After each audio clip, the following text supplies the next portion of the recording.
Tick tock, time to rock. Good evening, good morning, good afternoon to everyone who's watching from all over the world.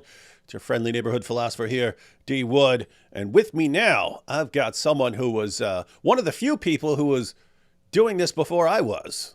I remember it felt like back in 2008, 2009, it was a pretty lonely world as far as criticizing Islam and talking about what jihad calls for. So you were now there are tons of people doing it. Fortunately, there are tons of people going after the sources of Islam and so on.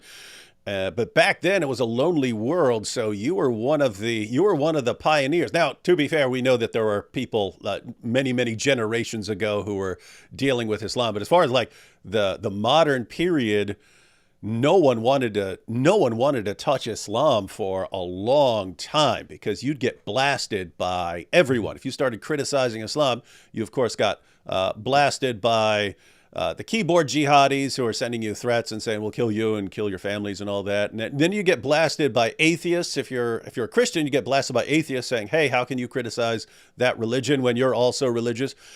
But the craziest part was you'd even get blasted by Christians saying you're being unloving by hurting people's feelings about their religion. And so it was a sad, lonely world back in the early 2000s. And yet, Raymond, you were there exposing Islam. So what was it that? Oh, I'm just looking at you right now, and I'm thinking, oh, and not only was he doing this before I was, and before a lot of other people who are doing it now were doing it, he's also the one who's massively more physically imposing than I am. Hey, David. Hey, how you doing? So yeah, how'd you I'm get very how'd you good. get into this? Yeah, so I got into it. The atmosphere you're describing really is the sort of post 9/11, general atmosphere of, what do we make of this Islam thing? Is Islam violent? Is it not? Is it the religion of peace? As George Bush, W. Bush said. And I actually got into this field, ironically. It's kind of interesting because it was my academic focus. In 2000, when I was doing my master's degree in history, my thesis was actually a battle between Muslims and Christians. In fact, one of the first and most pivotal battles, the Battle of Yarmouk in the year 636. And it was under Victor Davis Hanson, who's, a pretty big shot nowadays. He wasn't when I knew him back, 30 years ago. I mean, he was, but he's a great guy, mentor, I can say, still a friend that we speak. But anyway, I was in that academic little kind of niche. I was working my languages. If you want to be a historian, you obviously have to know certain languages to access the primary sources. And I was using my Arabic as well as Greek to piece together what was going on with the Byzantine or Eastern Roman Empire and the Arab Umayyad Caliph, essentially. Or even before that, under the Al Rashidun, the first four caliphs, the righteous four caliphs.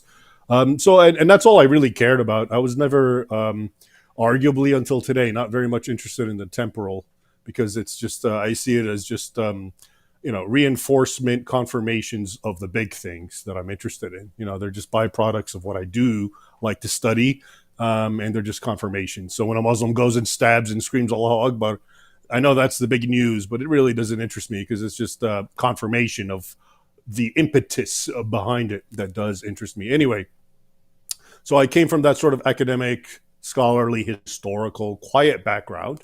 And after 9/11 and so forth, I went to Georgetown University, which was one of the leading schools dealing with the Middle East. I was at the Center of Contemporary Arab Studies, in fact, where people like John Esposito and his ilk dominate, and that's their center. But I was, this is me in the late 20s, and I didn't know anything about. I didn't understand the whole political correct narrative, and I just thought we're trying to be scholars and ascertaining the truth and so forth. I was that naive. I really believe that. I learned much more. I learned much to counter that in the subsequent years, but.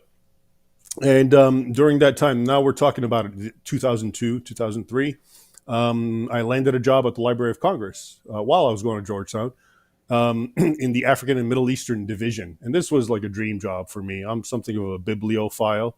Okay, and the Library of Congress is just a beautiful institution. I was at the Jefferson Building. For those who know, there's three buildings. The Jefferson Building is the historical one that tourists go and visit, and I love that job. And one of my main, duties was to deal with books. The Library of Congress gets books from all over the world. Every country sends books. Usually, if I recall, it was two copies. They would send. So I would get these massive buckets and bins full of Arabic books that have not been cataloged, sometimes for years, because there was such a backlog. And I would just peruse through them and so forth. And I eventually came across all these books that were written in Arabic by Osama bin Laden and Ayman Zawahiri, none of which had been translated or even paraphrased or quoted from by the media or the scholars of the time. And long story short, I got that turned into a book deal, my first book, which is the Al Qaeda Reader. And the reason I wanted to translate it and the reason the publisher liked my idea was that what I was reading in Arabic completely was the opposite of what Al Qaeda was telling Western media, and Western media was only too happy to relay to the Western public. And that is that Al Qaeda was saying, we attacked you because you attacked us in the Muslim world, whether it's through the manifestation of Israel, whether it's through Iraq, whether it was through whatever. And the laundry list of grievances against Western nations, the U.S. in particular, were endless. But they positioned their hostility as something intelligible from a Western sensibilities, which is to say, they said, you attacked us, we have a grievance, we're attacking you. If you leave us alone, we'll leave you alone. And that's what the media, the BBC, CNN, even Fox News were spreading, okay, because that's what Al Qaeda wanted them to hear. But what I read was the complete opposite in Arabic, because these now were treatises written directly to fellow Muslims. And long and short of it is, it sounded like ISIS. It was basically, there are enemies because they're infidels, because they don't accept Allah, because the Quran mandates jihad and warfare against them until they're subjugated and given three choices, etc., etc. So that was, to me, that was actually, in a way, eye-opening, because I'm coming from this sort of scholarly historic background where I encountered that in my writings about that first battle, the Battle of Yarmouk. But I too, to a degree, we're talking now, back in 2001, had accepted the mainstream narrative, which is, okay, this has nothing to do with history. This is about grievances, et cetera, et cetera. So it was eye-opening, to say the least, to see the continuity of what Al Qaeda was saying when speaking to fellow Muslims, and infidels weren't being privy to this conversation. So anyway, that was the whole rationale of the Al Qaeda Reader, which I wrote. I started writing it in 2004, I believe, 20 years ago, and it came out finally in 2007. And then after that, basically I started writing articles and so forth. Long story short, I decided to leave the Library of Congress because I was offered fellowships at various think tanks dealing with the Islamic question, elaborating on what I had brought forth from the Al Qaeda Reader. And, that's what I've been doing since. And some of my chief interests have been the Muslim persecution of Christians, which is a completely, unknown topic for various reasons. It's a pandemic in the Islamic world, but they don't talk about it. They just sugarcoat it. They whitewash it. They do anything they can to make it sound like it's not a thing. Okay, even though according to conservative estimates, something like 400 million Christians around the world are being persecuted. And so that was another one of my focuses, which is, of course, to me, interesting because that's what my family is. They're Christians from the Middle East. We're Coptic. My background's Coptic Christian, which is the indigenous inhabitants, the original Christians of Egypt.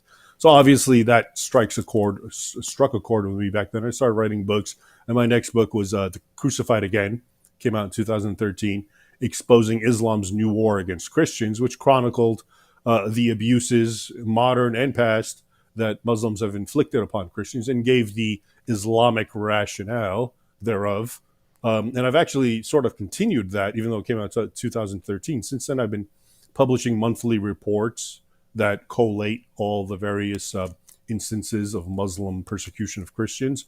So we're talking from it's been it's been, I started in 2011, it's 2014. So we're talking 12, 13 years of monthly reports, something like 150 or more reports, each of which are now about 4,000 words and have about a dozen or 2 dozen anecdotes, all of which are just graphic, violent savagery against Christians, and all of which, if it was the opposite, if it was Christians doing it to Muslims, would be all over the mainstream, but none of them ever reach the mainstream. I get these from foreign languages, Arabic primarily, but also small human rights organizations and so forth.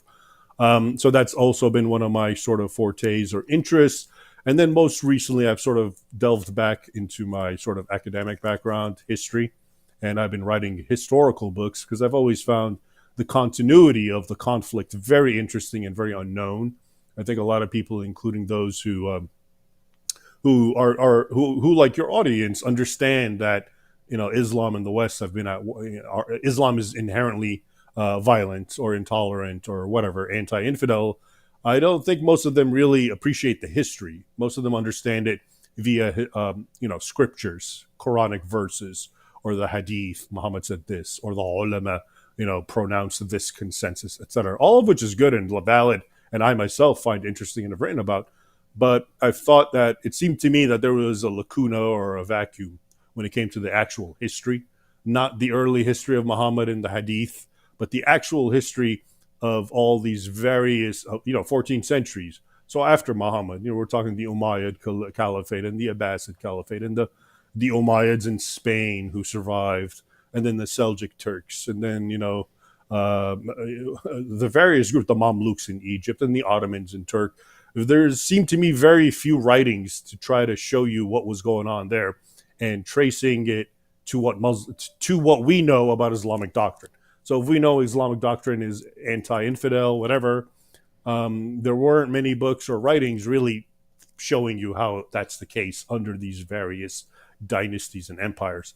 And so I took it upon myself to really delve into that and write about it because that was always my interest historically from my academic days, well over 20, 25 years ago.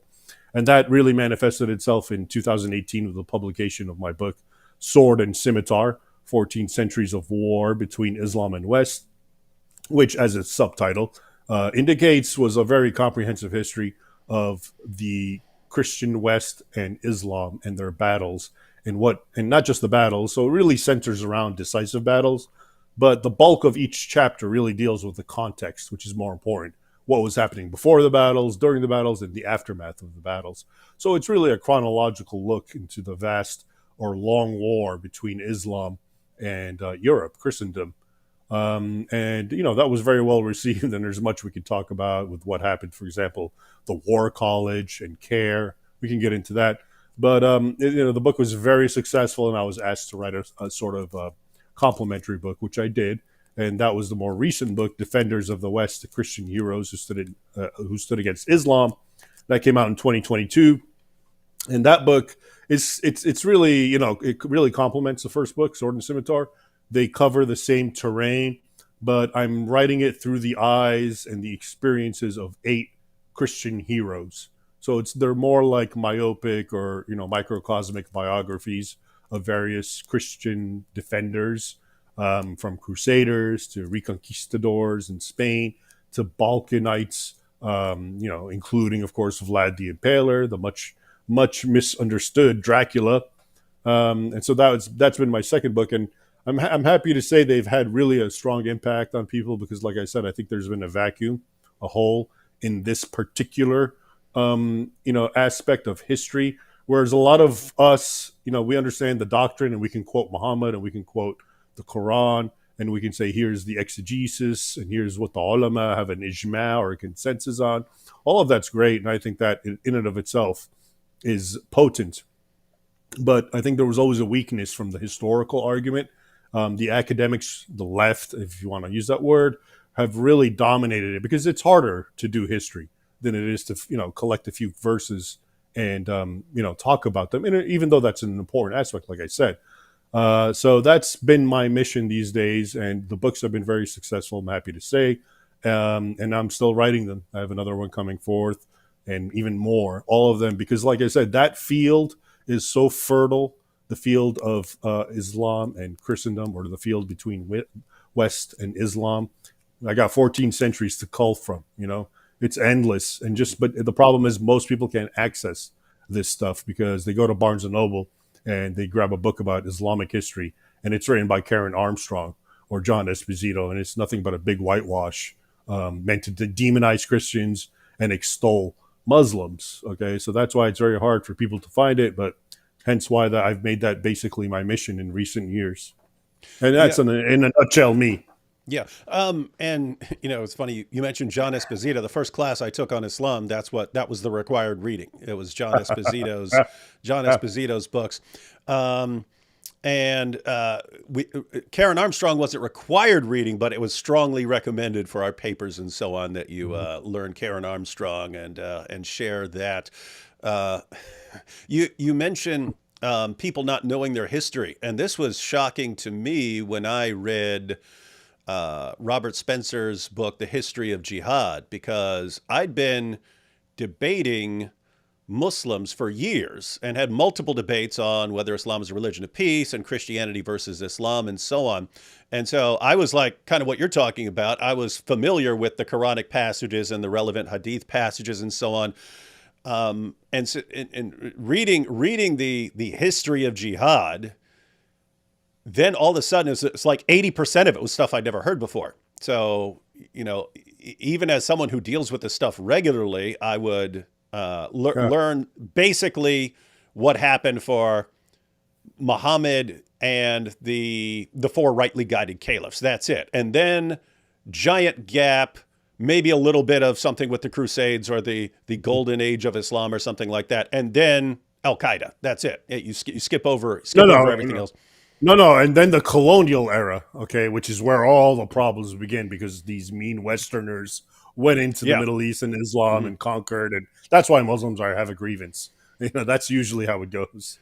Yeah, and so it was just shocking to me that again, I'm someone who deals with this stuff regularly, and it was again like 80% new information. It's like I don't know any of this stuff, and when you see the 14th century history, what really jumped out to me was just how relentless it's been. It's constantly trying to push into Europe, and it's in the East, it's in the West, it's pirates in the Mediterranean and so on.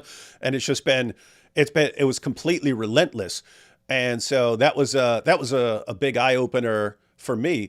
But I have to say, I'm a little confused now because I've heard of you mentioned over and over again as this Islamophobe who's attacking Islam all these years. And so I think, wow, he's like us. But listening to you, it just sounds like you're just, okay, here's what these guys are saying in Arabic. Let me tell you. Let me just inform you on what they're actually saying. And then, hey, you guys don't know your history. Let me tell you about the history that you don't know about. It kind of sounds like that's all you're doing. And so why would any of that be like Islamophobic? Well, I'm happy to say that you're right. And if you go on Amazon, you look at these two books, Defenders of the West and Sword and the Scimitar, which get, I think Defenders of the West is at 5 stars and the other one's at 4.5. But if you look at the reviews, a lot of them, surprisingly, and these are the most that I really like, they're from people who identify with the left, who are precisely saying, we Islamophobes and racists and xenophobes, we don't need them. And they say that in their reviews. And they say, that's how we started, but we read this guy's books, and it's like everything is documented, everything is footnoted, everything comes from a primary source, everything is coming from Muslim sources or contemporaries, Christians. It's kind of hard to discount what this guy is saying, as he's just an Islamophobe. He's bringing this, pulling this out of his, arse, as it were. I'm presenting what they said in an objective, neutral fashion. And it just so happens to be overwhelmingly supportive of what you and I say about Islam, for example. And I think that's the shocker, because a lot of people, they think this Islam thing is a new development. Bernard Lewis, even though he's a great historian, he famously said what went wrong, after 2011, implying that things were so, wonderful under Islam. Well, they weren't. If you look at Al-Qaeda, if you look at ISIS, if you look at everything they've done, And we can get into this a little bit, how Islam spread, but it's all it's all a mirror duplicate of what the Muslim armies did historically. In fact, everything they do, whether it's the beheadings or the enslavement of women, sexual enslavement of Yazidis, Christians, whatever, all of that is them intentionally patterning themselves and trying to emulate their heroes from Islamic history, which is documented in Islamic primary sources. Okay, so this is it's not it's so far different and divorced from what we've been told, which is that ISIS is just this band of terrorists, and they've created their own interpretation to validate their evil agenda. No, these guys are like literally reading the scriptures of Islam, reading the history, and trying to pattern themselves. I mean, that's the word sunnah. We hear Sunni Muslims, the majority. That's what the sunnah is, patterning yourself after these early righteous Muslims of Muhammad's era and a little after as well. And they all engaged in what we would call ISIS type atrocities. So I think the problem in the end for everyone is, and this is the problem with the scriptural argument. When you and I sit, one of my favorite verses I've used is Quran 9:29, which says, fight the people of the book, Christians and Jews, until they pay tribute, jizya, and feel themselves subdued and humbled, etc. Okay, that's great, but the problem is if that is the totality of my argument against or Islam and trying to show the intolerance or violence of it, a lot of people will respond, well, look at the Old Testament, okay, there's genocide in Canaan, et cetera, et cetera. And we can argue that, but the point is, the feeling becomes that just because an old book says this doesn't mean its adherents in the modern century are following it. And I think that resonates with a lot of people, whether it's right or wrong. But when you really dig into the history and show, well, guess what? It wasn't just that old book from 14 centuries that said that. It's every single century thereafter, the Muslim caliphates and sultanates and emirates enacted it in keeping up until this very day with ISIS and other Islamic terror groups, as we call them. And they're not really terror groups, they're just Islamic groups. So I think that's the real potency behind and the importance, I think, of making the historical argument and really meticulously documenting, instead of just saying, well, Muhammad said this, or basing your history on the Sunnah and the hagiography of Muhammad, the Sirah, the biography, and saying Muhammad did that. And that's all important. I'm not discounting that. I myself have spent much time writing about that. But if you do that and you skip 1200, 14 centuries, a lot of people become leery and just for the arguments that I've given you, and they say, well, yeah, but the Ottoman Empire wasn't like that necessarily because of this, the Seljuks and the Umayyads, and look at the Golden Age in Spain, et cetera, et cetera. So I think it's very important that we do our homework and really meticulously understand the history as well.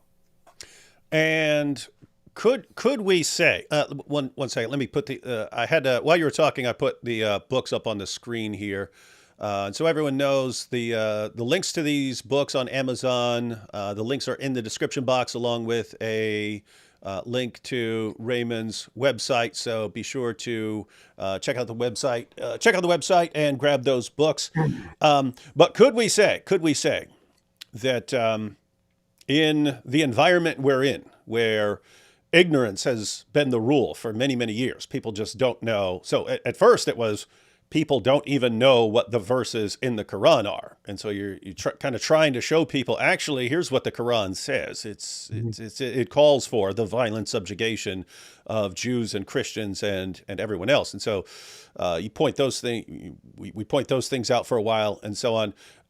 But there, as you're pointing out, there are lots of assumptions that are underlying everyone. So if you go to your average journalist or your average politician and were to ask him about the history of Islam, chances are he's going to have absolutely no clue about the history of Islam. So as far as the usefulness of learning that history, it seems like it would put people who learn it at a massive advantage in these kinds of discussions about the history of jihad and the history of Islam and things like that, where if you go into a discussion and someone's saying, what are you talking about, man? It's just a modern thing because of Western imperialism, and this caused this backlash of Muslims. That's where it all comes from.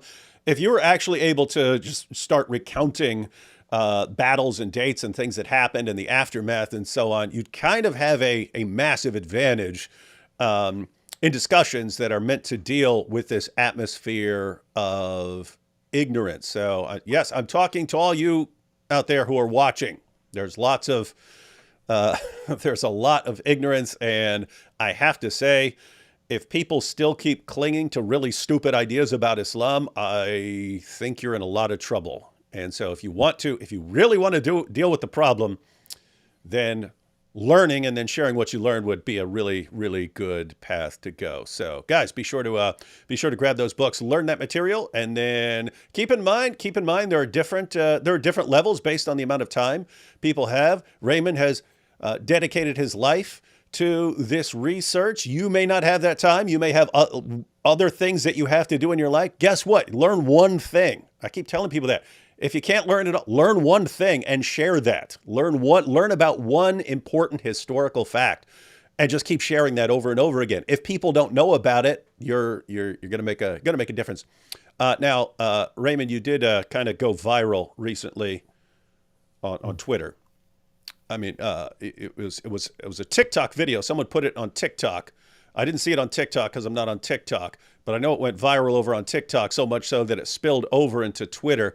I wanted to play that clip here in a second, which is very Islamophobic.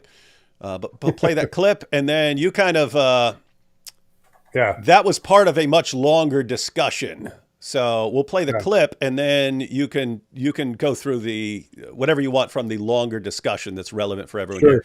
But first, let's take this first batch of super chats here. Most people commenting on. Here we say AP on push-ups. Not sure you're familiar with. I normally go live with the apostate prophet, who's an ex-Muslim, agnostic. So that's who they normally see right beside me in the live streams, and so they're saying you're AP but on push-ups. A lot of push-ups. All right, I'll take that. Primus here said this dude is jacked. He'd squat Allah and Muhammad at the same time. AP grew his beard back, I see. Yeah, it was caused a lot of people a lot of trauma. AP shaved his beard off recently. Yes, this is the no more people without beards, ladies and gentlemen. And wow, everyone's commenting sort of the same thing. AP got buff. The Nay too. So wait, I look like some guy named AP. Is that what you're saying? No, not well. I guess a little in the sense.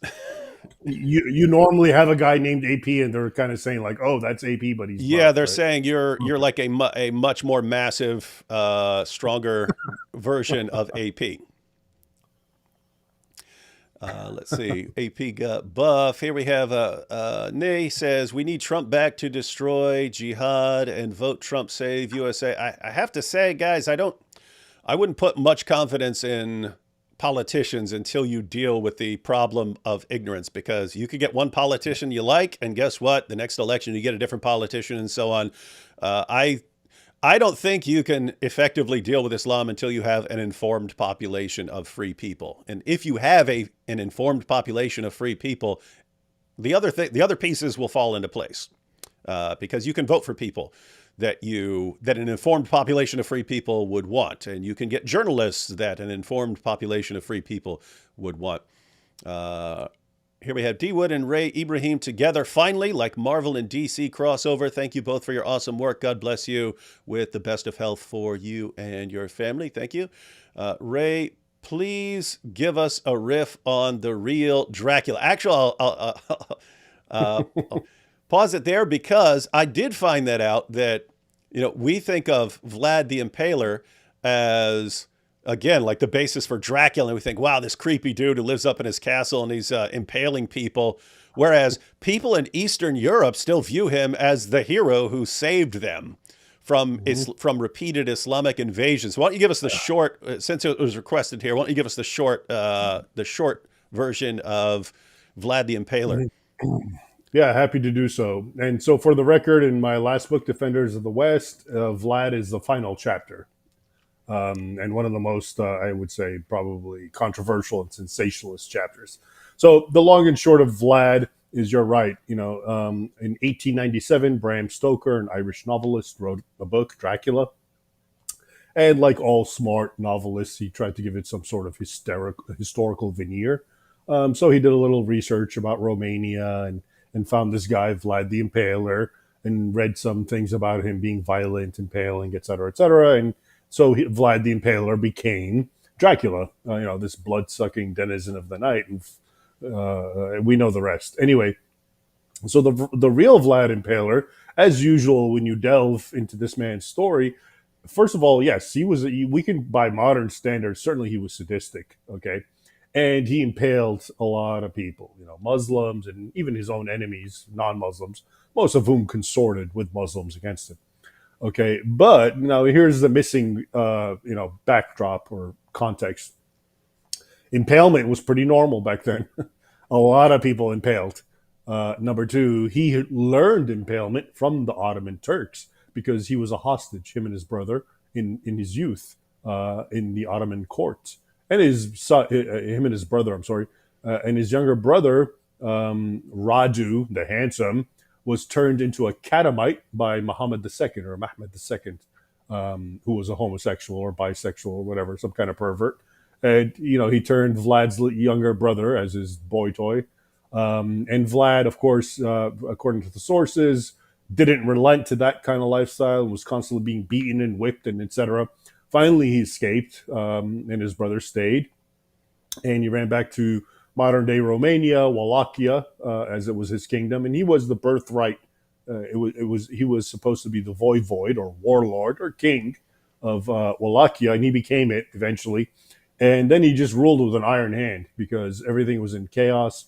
And he implemented the Turks' own, he fought fire with fire. So the Turks, whom he learned impalement under, once they attacked him and vastly outnumbered him, of course, because the Ottoman Empire was a behemoth against small nations like Wallachia, which was just full of cowpokes and peasants who didn't even have proper arms.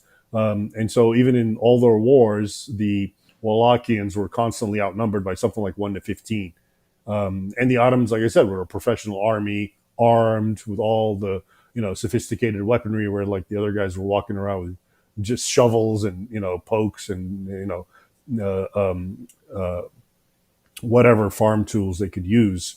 So in order to fight them back and rebuff them, he engaged in the terror tactics that they were, and he would just completely impale any Turk that he could find, and he created what's called the forest of the impaled surrounding his castle, and it really terrified the Turks. And in one memorable incident, the Turks sent emissaries to threaten him, to say, "We expect you to give us your young men to become janissaries, slave soldiers for the Ottomans."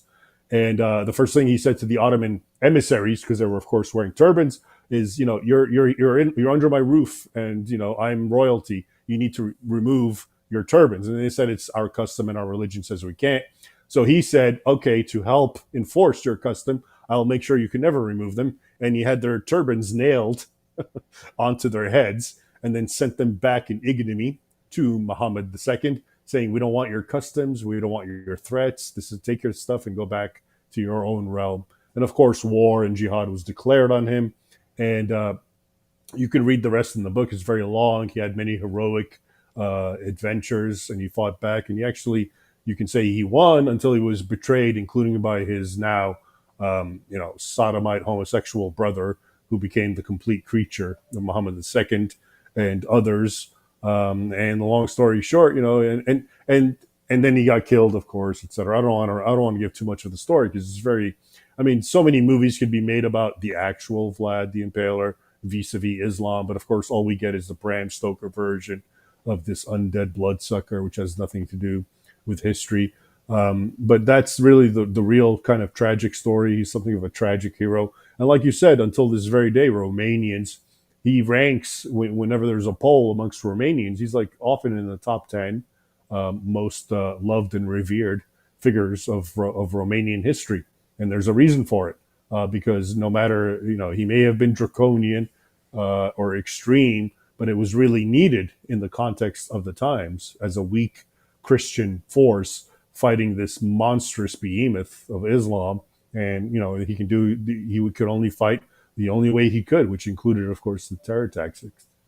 Do I recall correctly that there was at some point the Ottomans were invading and the armies marching, and as they're going along the road, there's just mile after mile after mile of impaled Ottoman soldiers, and at some point they just said, "Screw this," and turned around and Yeah. left. Huh. Yep, that's part of the original story. It was just, and it was calculated terrorism. Terrorism works when you're fighting a stronger foe. Obviously, we can judge it ethically if we want, but in the context of the times, you had a small, innocent, a group of people who want to maintain their culture and their religion without being killed, and you had a pretty ruthless warlord, Vlad the Impaler, who did whatever he could to ensure that, and included just terrorizing the hell out of the Ottomans. And mind you, they're the ones who were pretty sadistic and terrifying everyone else. So it was kind of a table turn for him to do this to them so effectively. And yeah, Which rough. earned him, of course, because he had the nerve to fight back the Ottomans, fire with fire. Now he's the evil Yeah, bloodsucker shame on you. monster. Yeah, exactly. Shame on you for keeping Europe Yeah, from being yeah. invaded. The nerve. Yeah, Yeah, yeah, shame on that guy. SNR says, I wanted to make a silly comment, but Raymond made me want to do something manly. I'm going to go eat a scoop of protein powder straight. God bless. Go eat a raw steak. No, I'm just kidding. AP, cool down with the whey. You're already jacked. Let's see. I notice Muslims claim they are Abrahamic, but Genesis 22:2, 12:16 shows God only claims Isaac. God doesn't claim Ishmael anywhere. Am I wrong? Well, God says he would make Ishmael a great nation, but that was actually fulfilled in the time of Genesis. As far as the son of promise, so the one through whom God's promises to Abraham that his offspring would be a blessing to all the world. Yeah, that's traced through Isaac and Jacob. Let's see. Once, I don't know if you don't have to answer this. Want to know Ray's fitness regime? They're actually, Here's the thing. I've been working out forever. Before I became something of a brainiac in my early 20s, I was actually a competitive bodybuilder. And it goes back to, I used to be a football player, and then I injured myself.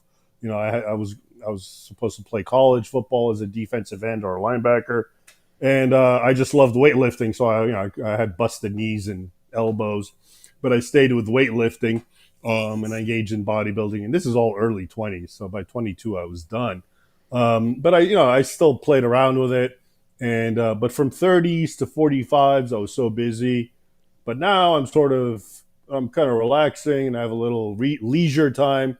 So I find myself gravitating back towards the gym to sort of, exercise my aggression and, frustration at everything. And, so that's, I guess, what you're seeing. yeah, it's funny. I saw a Dave Chappelle interview, and he was saying because he used to be this little skinny guy, and then he come up and he was all big all of a sudden, and he says he would just be ticked off about stuff, and he decided to not channel it into drugs or something like this. So he said I would just go to the gym, and I just kept getting bigger and bigger Exactly. and bigger. Yeah.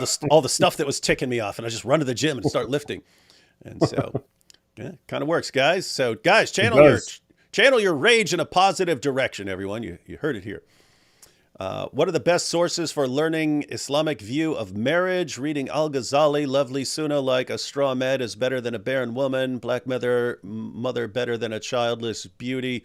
Yeah, it kind of depends on what you're looking for. If you want the original, if you want what the Quran and the Hadith say, you can just look up those passages. I mean, there are sections in the Hadith that will talk about marriage, and there'll just be entire sections on marriage and so on. If you want what later Muslim scholars said and concluded, then you can go there. Apostate from Allah says Coptic AP is based. So they're calling Thank him you. Coptic. He's his own person, ladies and gentlemen. He was around Who's this before. AP guy? Yeah. Yeah, you'll have to fill me in on this AP later. Right. So let's go ahead and jump into this vid. Let me read one more. I am really, really impressed by everything both of you are saying. I felt everything because I grew up in Bosnia, an Islamic entity working on eliminating Christians, and they are almost succeeding. I don't know much about the situation there. All right. Now let's go ahead and we're going to check out this clip that went viral on TikTok, and then you can give us the background here. Let me see. Where did I put this?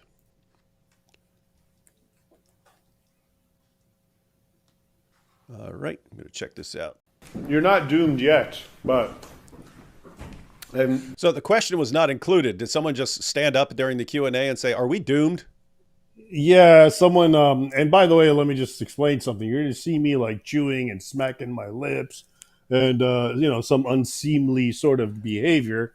And that's because I had given the talk, which was about an hour, and then we had a break, and this was in Denmark, and they served me all this Danish chocolate and beer, which I ravenously attacked. And then like in 1 second, they were like, all right, we have a question for you while I'm still eating. And the question was, I believe, something like, so are we doomed? Is there any hope? Mm-hmm. It's always good to give all the beer beforehand because that makes things fun. Makes things fun. Right. All right. So here you are asked after they shoved a bunch of chocolate in your face and gave you some beer. Then you're asked, are we doomed? And here's your response. Right. You're not doomed yet, but and in all of world history, there has never been a civilization that has so opened its doors to another civilization that is openly hostile to it. So this is unprecedented, what's happening. Your ancestors of Europe, and I describe it in my books because I write about history, fought tooth and nail to prevent Islam from entering and conquering Europe. Because that was one of the grand plans that went on for century after century. From the east, the Turks were trying to enter Constantinople. They surrounded Vienna in 1683. And before that, the Muslims, I told you, went up into Tours in France in 732, 1,000 years later. This was an actual goal. And now Western Europe is saying, oh, none of that matters. It was a misunderstanding. Come on in. But they haven't changed. That mentality, and when I say they, that's obviously, I'm simplifying. The mentality that I've described is part of Islam. It's an Islamic concept. So the Islamic State, you're told, oh yeah, they have nothing to do with Islam. They've twisted it. No, they haven't. They are a representation of what Islam, the caliphs, the sultanates, the emirates, that's how they operated. The heads of Islam, the grand imams and the muftis said the same exact thing. Okay, so that is what it is. Again, it's not my point to arguing, oh, well, this particular migrant wants to conquer you. Maybe he doesn't. Maybe he's looking for a good life. I understand that, and that's what makes it complicated. But to just open your borders completely to that demographic, which has within it, not all of it, but within it, that kernel of animosity for Christians and so-called infidels and the imperative to conquer the world in the name of jihad for Allah, which they're the good guys, keep in mind. They never see themselves as the bad guys. This is one of the issues with all conflicts. They're not bad guys. They're good guys in their mind. You're the bad guys because you're infidels, and they're trying to bring the light of Islam to you. So that's another aspect of how moral, or the morality that they feel. They're the good guys, okay, in doing this. Because look at you, Denmark and Europe, you're all dissipated drunks and, profligates and, there's no real... Yeah, I'm sharing with you their arguments because I read it and I hear it. So they're bringing to you goodness, okay? But before, your ancestors, because I guess they had their own social order and their own goodness, and it was called Christianity, were able to fight it.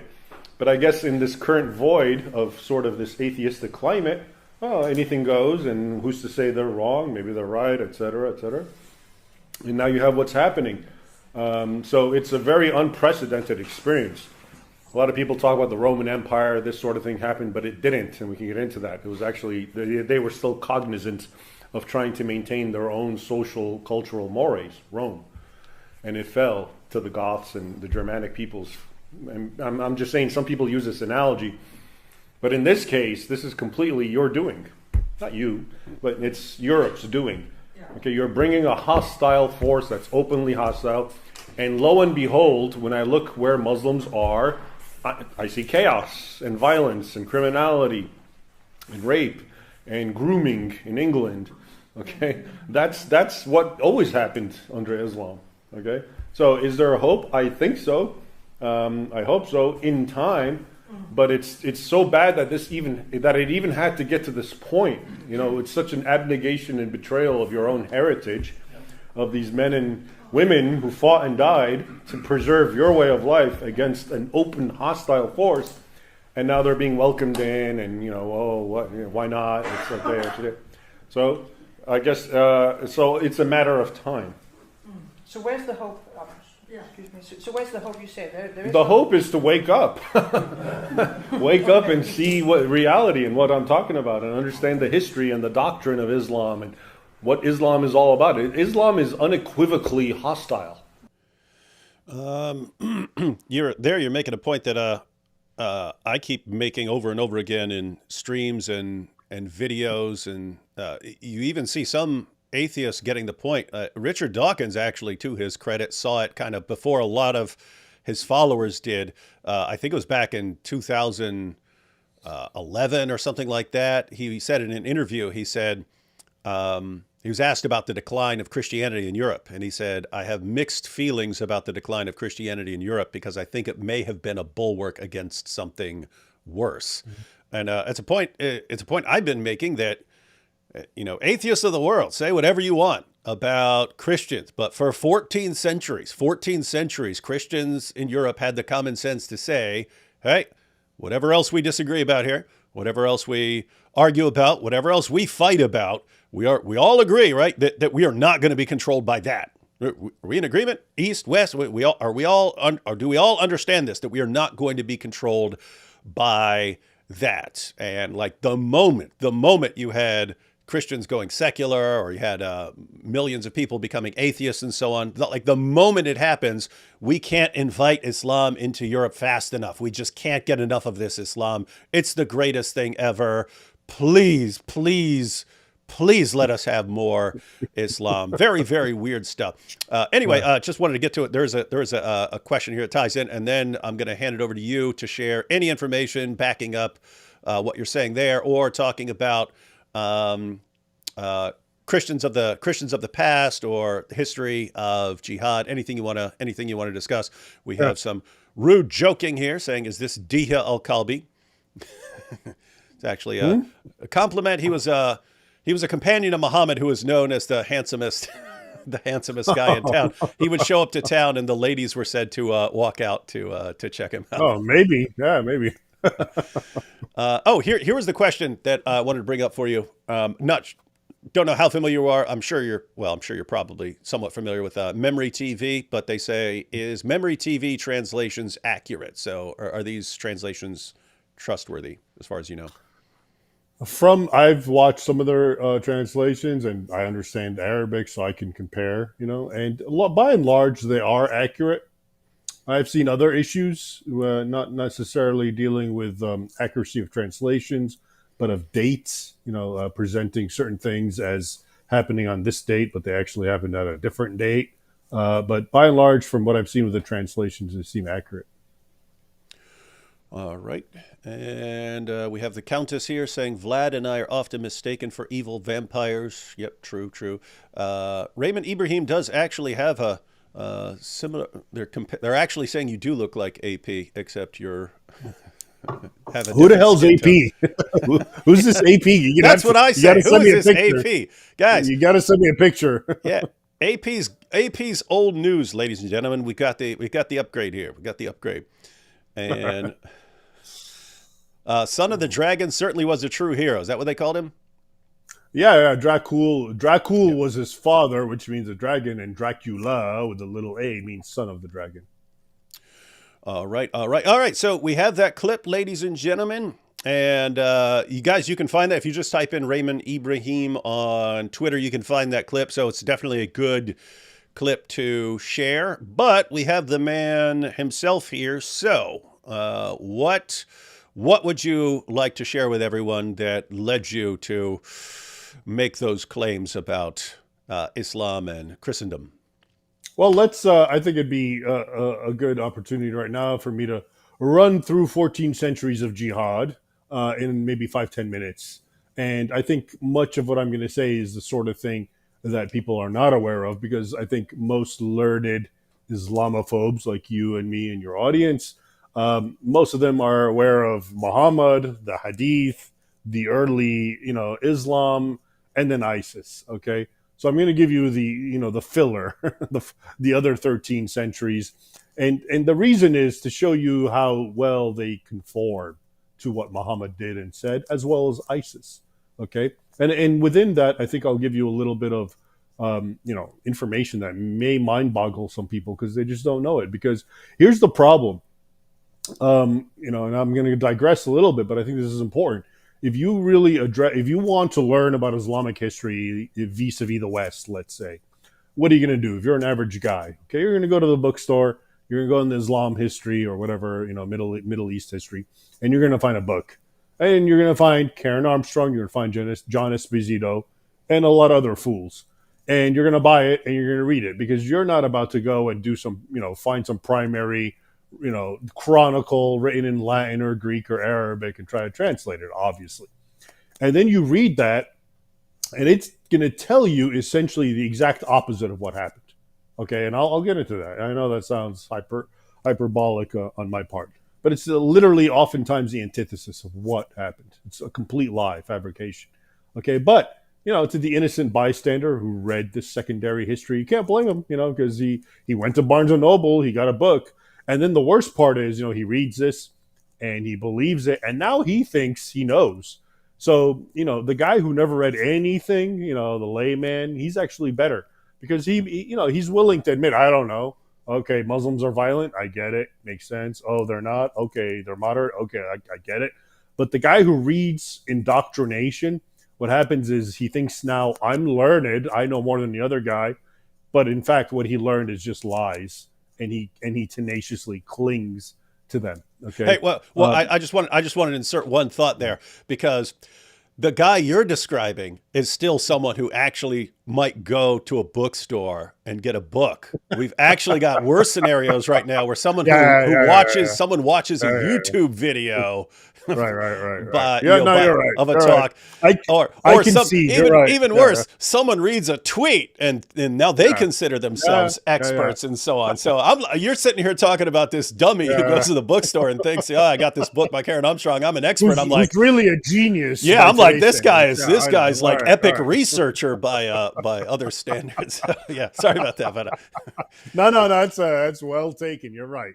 Okay, so but my point is, it's almost better to be ignorant and just be like your layman who knows nothing, but he has his gut feeling, and he can understand something, than to be the guy who actually did research.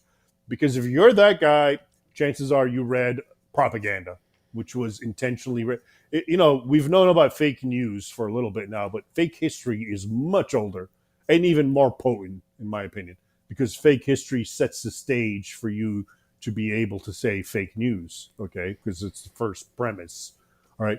So my point, ultimately, all I'm trying to say is that it's funny because the guys who read and study and whatever are much worse, because A, they're fed lies, and B, they think to themselves, hey, I'm not the guy who just watches videos and TikToks. I read a whole book.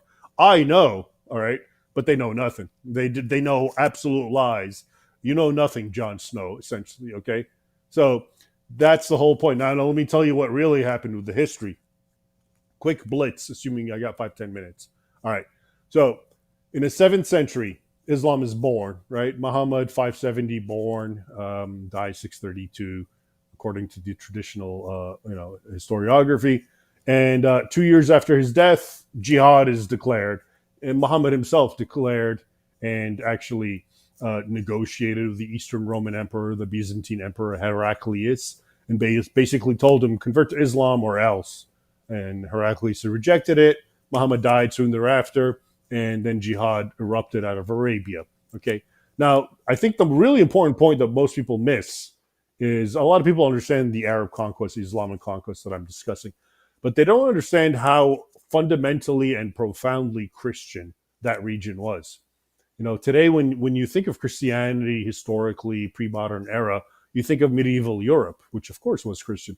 But if you go back at the dawn of Islam and you look at Christendom in its entirety, which was Europe, at least southwest of the Danube, um, the Danube River, and basically with Germany, um, you're going to see that the bulk of it, the more sophisticated, the more intelligent, the richer, the more accultured, was the East. It was North Africa. And again, this is so like counterintuitive to the modern mind. North Africa, really? And it was the Middle East. It was Egypt and Syria and what we call Turkey, Asia Minor. Okay, so in the 7th century, you want to talk about Christianity, it was those regions. Europe was Christian, Rome and so forth, and even Britain, Spain, Italy, France. They were Christian, but they were like the little brother, okay? Whereas everything, and this is why the Roman Emperor, Constantine, moved the capital to the east, because that's where it's at, okay? All the early church fathers, all the theological controversies, articulations, the heretics, they're all from the east. Egypt, it's surprising. You think of Egypt, you hear Egypt, you think it's a Muslim country. Egypt is where Egypt is where you have the oldest picture of Christ. You have the oldest Christian manuscript. John Cassian in the 5th century traveled. He's a European monk, up and down, and all he heard is monasteries and monks praying. Okay, that's how fundamentally Christian it was. Athanasius, the Nicene Creed, which Christian denominations, Catholic, Orthodox, and Protestants still profess, articulated it. The first major heretic, Arius, also an Egyptian. Okay, Saint Augustine, the father of Western theology, North African, from basically Algeria or Tunisia, Hippo. We forget that like Christianity, it wasn't just the cradle where it was born. That's where it really was. That's where the early church fathers, the early articulation of Christian theology, the catechetical schools in Alexandria. Okay, you had 5 C's or centers. Only one was in the West, Rome. The other 4 were in the East. And the oldest ones were Alexandria and Antioch and Jerusalem, and later Constantinople. Okay, which again is why Constantine moved over there, and that's why it became named Constantinople. It was called Byzantium earlier. So again, I'm just trying to explain the backdrop of what happened, because it's too often, there's this idea that Islam just spread and that whole area was like either a Muslim or ready to be Muslim. No, that was the Christian world right there. And so if you look at the sources, now Islam erupts out of Arabia. The first battle that I told you I wrote a master's thesis about, Yarmouk 636 in Syria. They win, they defeat the Eastern Roman Empire. And then 2 years later, they conquer Egypt. And then, they march on westward all the way until they conquer modern day Tunisia, Maghreb. And then they enter Spain in the year 711. Okay, and they conquer greater Syria, which encompasses all the modern states we have today: Jordan, Israel, Lebanon. And, all of this is now conquered. And if you look at the map, and historians have called it, Islam conquered 3/4 of the Christian world.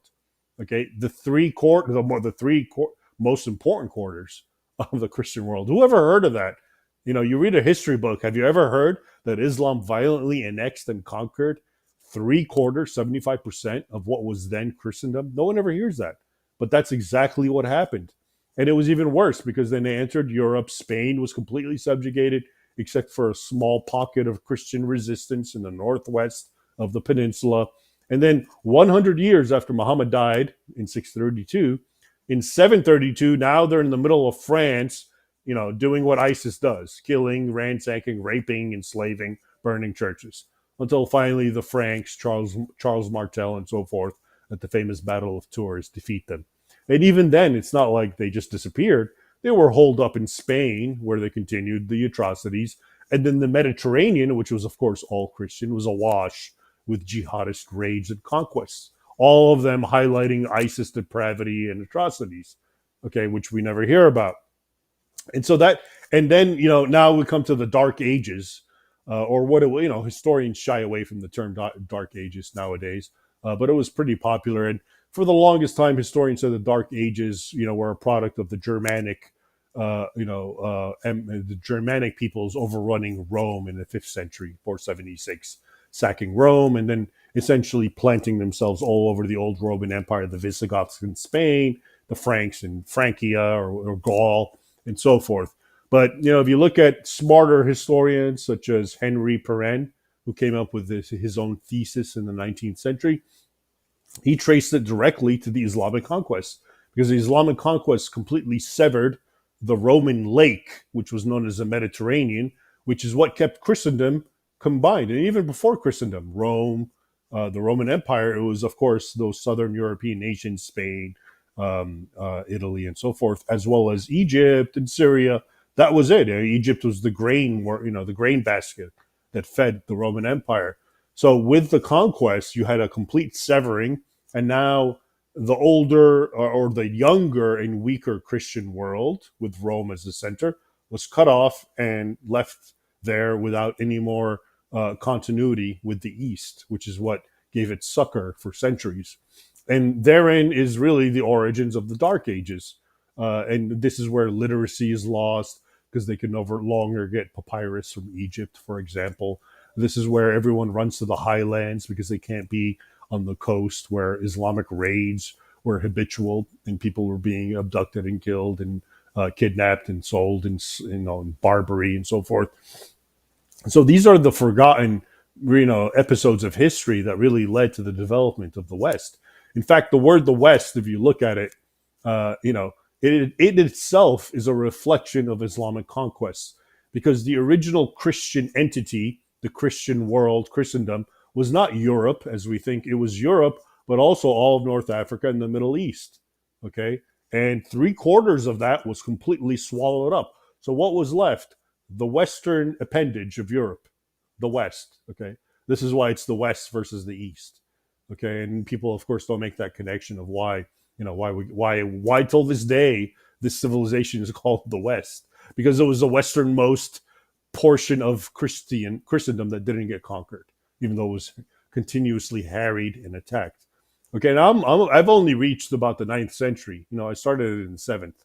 Okay, but after that, now you have the Seljuk manifestation, the Turks. The Turks overrun the Middle East. They become Sunni Muslims, and they take to jihad more than anyone else, more than the Arabs that preceded them. And the reason for that is because Islam, when we come down to it, is all the genius of Islam.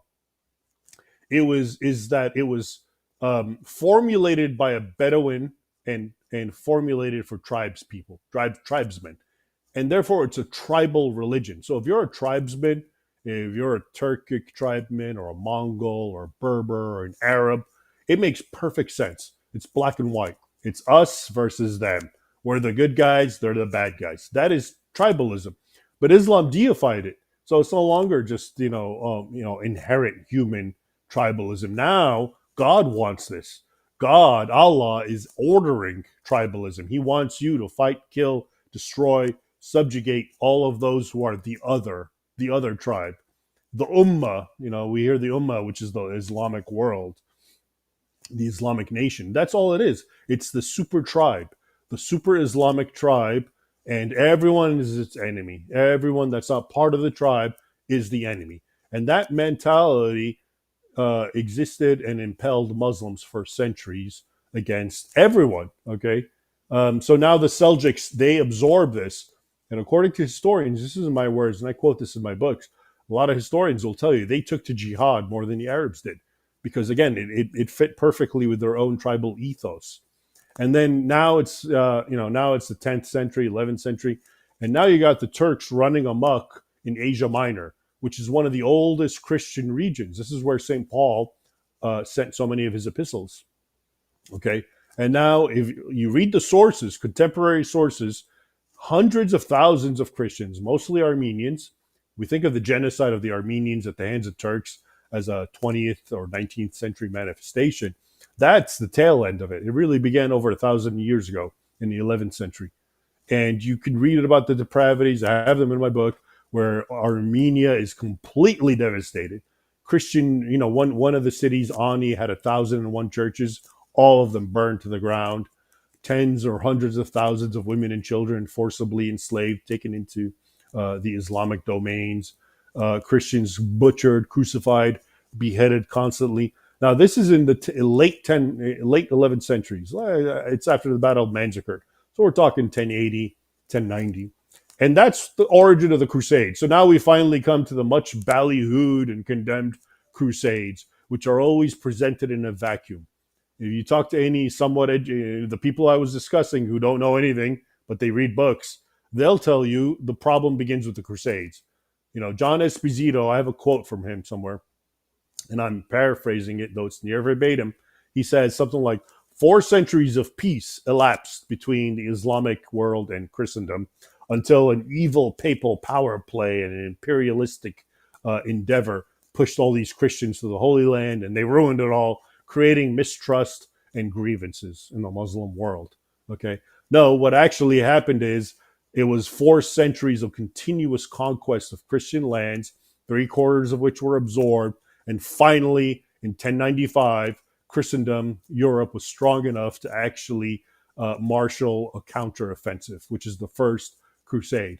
And anyone who bothers to read the primary sources of what they said, what the Christians of the time, Pope Urban II, Peter the Hermit, Alexios the Emperor, it was all about what those Turks and Muslims were doing to Christians in the Holy Land and in Asia Minor, which was, and I have all the sources in my books. It's really it's pornographic, it's depraved, what they were doing to boys, to women and their mothers. Okay, and this is what propelled the First Crusade. But we're not told any of that. All we're told, like I said, is that everything was fine, and then these evil Catholic Christians decided to go and ruin it. Okay, and that's why until today, the Crusades are, like I said, very demonized. People like Obama will mention them and other politicians as, the litmus test to Christian depravity and so forth. But for those who take the time to actually read what happened, and again, I'm very sorry that so many secondary modern day historians, including good ones like Runciman, Steve Runciman, Sir Stephen Runciman, who wrote one of the best, literary histories of the Crusades, they fall for the same thing. And I'll give you a perfect example. I've compared this. Every modern day historical book about the Crusades will talk about the conquest of Jerusalem by the Crusaders in 1099. I think in July 15 or so, when the Crusaders finally sacked Jerusalem, which was their endeavor to relieve and release the Holy Land from Muslim occupation and violence. And all of them wax and wane about the depravities and the atrocities the Christians committed. Okay, I mean, you can read 3, 4, 5 pages about it. But when it comes to the 100-time worse attacks by Muslims, which are countless on Crusaders and others, those don't get no mention at all whatsoever. They don't even exist. And so it's this idea, you try to, history is being manipulated by, you suppress all the negative facts about Islam, and then you find the one little thing that you can just blow out of proportion about the Christians. Okay, and that's what the modern day historiography of the Crusades has largely been. There's been some exceptions by some notable scholars, and kudos to them. But by and large, that if you go to college and you study the Crusades, that's what you're going to be fed with. And so it's a very, I say this and I really spend time on this because, the Crusades in the totality of the war between Christians and Muslims was really a drop in the bucket. But that's all Western people know. Okay, they don't know about the first 4 centuries that I mentioned, the Battle of Yarmouk and the conquest of 3/4 of Christendom. Certainly don't know about what happens after the Crusades, especially the Ottomans and their conquest of Europe, reaching as far as Vienna and the atrocities, or how Muslims reached, they were going to Iceland to gather slaves, also under the jihadist imperative. They were gathering slaves from England. They actually occupied an island, Lundy, off of the west coast of Britain, which was their base to get slaves to take and sell in North Africa. They invaded and were ransacking Denmark. People aren't aware of this. Or the fact that America's very first war as a nation was with Muslims who were thinking and acting like ISIS. And I'm talking about the Barbary Wars, okay, which begin in the late 1700s, or at least hostilities begin. And what were they? Uh, North African Muslims started ransacking and invading American vessel ships in the Atlantic and taking all their sailors, torturing them, parading them as slaves in the souk or the bazaar in North Africa, and all the rest, the ISIS stuff, the torture, the mockery, etc. And it's with Thomas Jefferson. It just shows you how these enlightened folk like Thomas Jefferson were so clueless. They kind of remind me of today's left. But he finally met with the ambassador of Barbary, he and John Adams, and they said, who are you? Why are you doing this to us? We want to be your friend. We respect all people, all religions."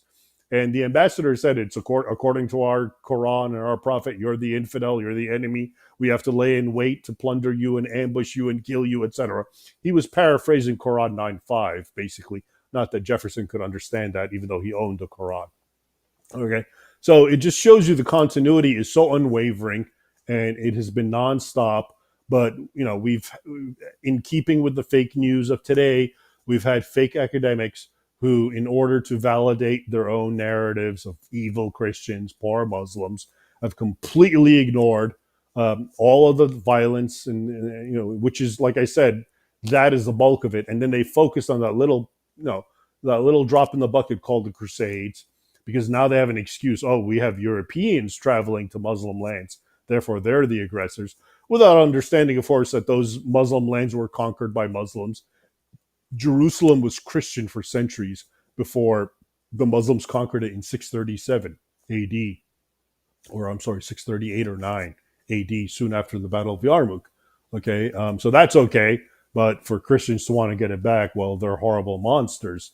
So this is why I really emphasize that we really need to understand the history, because it gives you a deeper understanding, and it really demonstrates the continuity of what we're talking about. It's not just the Quran says this and Muhammad said this, and now we have a lacuna of 14 centuries, and now we have ISIS saying the same thing. This has been problematic for other people who are possibly open-minded, and for the same reasons that I told you, which is they'll say, okay, well, the Old Testament's full of violence. Does that mean, what does that prove? I know that modern day Jews don't believe in stoning homosexuals, as like Leviticus says. So why should I believe that the Quran says this, therefore all Muslims? So I think it's really imperative to show you that, well, the reason you should believe it isn't just because it's in the Quran, but because century after century, different iteration and manifestation of Islamic groups, from those who were Arabs, from those who were Turks, from those who were Berbers, from those who were Mongols, the Tatars. Let's not forget, 200 years, Russia was under the Tatar yoke, which is often, again, in the secular rendering, presented as Mongols subjugating Russians. But guess what? They were Muslim. And they did all the same sort of Sharia required subjugation. They destroyed churches. They made them pay jizya. They did all the same sort of ideological animosity towards Christians, and most people don't know that. Okay, so it's everywhere you look, but the historians have hidden it, and that's been a potent weapon in their arsenal. We can argue the doctrine, we can argue the Quran, we can argue what Muhammad said, but they'll argue, well, yeah, but 14 centuries or say otherwise. There's the golden era in Spain, et cetera, et cetera.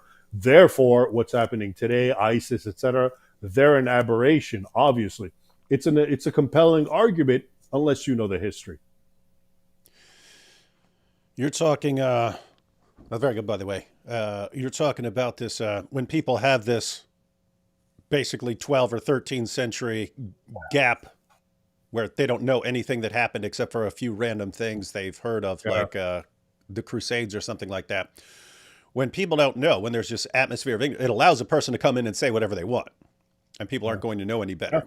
So when they see that YouTube video, or when they hear something that John Esposito said or something like that, or Karen Armstrong, they don't know any better. They don't know any better. So it makes them sort of an open canvas to write any sort of nonsense that other people want. And you think what could be done to change this? But I mean, it's a really deep problem. Because if you're going to a university and you decide to become an expert in this field or something like, there's going to be, most places, there's going to be relentless pressure on you the entire time you're doing your studies to conform to that overall picture of Islam was wonderful and peaceful, and then a bunch of European Christians came down and started attacking them, and that's led to all the problems. Your professors are gonna keep pushing you in that direction because they were pushed in that direction, and then this becomes the next generation of professors, and they're all saying the same story, and people don't realize how terrible this is for Western civilization when you have an entire culture that has absorbed the idea that this group only hates us because of all the mean things we did to them, unprovoked. We did all these mean things to them.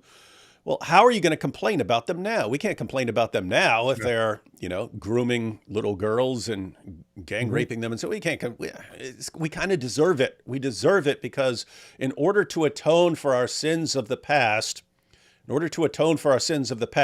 just have to look the other way as they're destroying the civilization, and more power to them in destroying our evil civilization for all the evil it's done. We need to be completely replaced.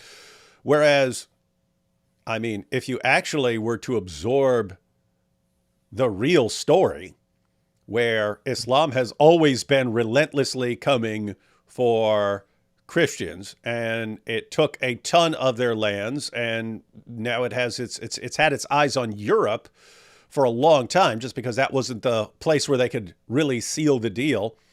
That Islam was always coming for that stuff. Eventually the caliphate collapses because they lose World War I, and the caliphate collapses, and all of a sudden, now we get to rewrite all of history, and Muslims are the victims, and if you absorb that idea, wow. But if you had the correct idea and people actually shared the correct idea, no, for 13 centuries they came for us until they.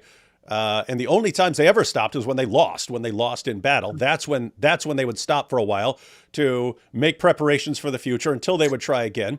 And then they lose the caliphate, and you'd think, oh, okay, we're fine then, when they can't compete militarily anymore. And so they're finding another way. And their way into Europe now is just finding ignorant people who will believe almost anything because they don't know anything, and give them a sob story about how we've always been the victims and you've always been the oppressors, and people buy it. Then they don't want to stand against what centuries of Christians actually stood against. Where going with what you're saying, these were Christian lands. They were the oppressors. These guys came in and they were the oppressors, and they forcibly converted people, and they subjugated people, and they were raping and killing and torturing and so on. And they were going to do it here until they were going to do it in Europe until they got stopped. And now you're saying, let them continue that. Let them continue what they were doing for centuries until they were stopped. And what's actually going on now is people saying, let them start that up. That's been their goal all along. This isn't some new thing where they're just trying to get back because you have pressed them. It's always been the goal to take over Europe. And this is so guys, when we're talking about, learning the history, checking out the books and so on. Again, if you tuned in late, there's a link to 2 books by Raymond Ibrahim that are very relevant to this discussion. The point of learning it is not just to know this information. You need enough people to know this that they can refute a very seriously ingrained bad idea and false idea that has just permeated everyone. Like politicians, journalists, educators, entertainers, they've all absorbed a completely false picture of the history of interactions between the Muslim world and the Christian world. And that idea is so bad and so dangerous that it's going to destroy your society if you don't actually learn to correct it. So, I don't know. Dangerous. Point here is, ladies and gentlemen, whatever else you're doing, it seems like it should be a priority. It seems like it should probably be a priority, learning to correct the nonsense. Let me add a couple of things there, David, which really complement what we're saying here. I want to read you first a quote from historian. He's an Anglo-French, half English, half French historian, Hilaire Belloc. Okay, who was born in 1870. And what makes his writings interesting, he died, I think, in 18, maybe, I'm sorry, 1950 or so, is this man lived in the peak of Western dominance over Islam. This is the colonial era. Okay, Islam, by 1800, 1850, after the Barbary Wars, it's over. And now Europe, has a meteoric rise, military, economic, etc. And they flood into the Islamic world, and that's where they colonize, as well as India and so forth. Okay, and when he's writing, he wrote this maybe around 1930. Islam is gone. It's a spent force. If anything, Muslims, the Ottoman Turks, who were the scourge of Europe, had completely betrayed their identity just to conform to the Western European paradigm. They got rid of the Arabic script. They got secular. They adopted the Roman alphabet. They shaved their beards and turbans, etc. So he's writing in that context where, to the Western world, they forgot all about Islam, and it's a meaningless moot point. Okay, here's what he writes, quote, and I'm reading it, it's in my book, Sword and Scimitar. He writes, millions of modern people of the white civilization, that is the civilization of Europe and America, have forgotten all about Islam. They have never come in contact with it. They take for granted that it is decaying and that, anyway, it is just a foreign religion which will not concern them.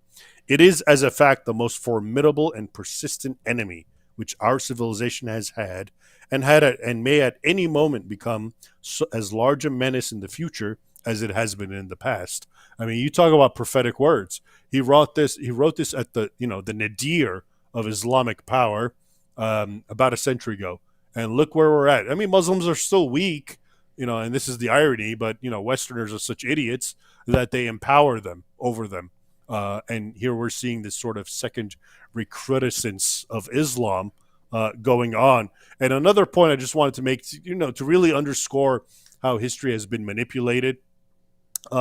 There's a book written by another associate of Georgetown University, which was presented to me right when my book, this book, Sword and Scimitar, the title is 14 Centuries of War Between Islam and West. I tell you that because that book was called Jihad and Crusade, and I think the subtitle is like the 1,000 Years of War. And it was brought to my attention by my agent, a literary agent, saying, this might be a competitor book, et cetera, et cetera. Anyway, the book came out. It's like 800 pages long.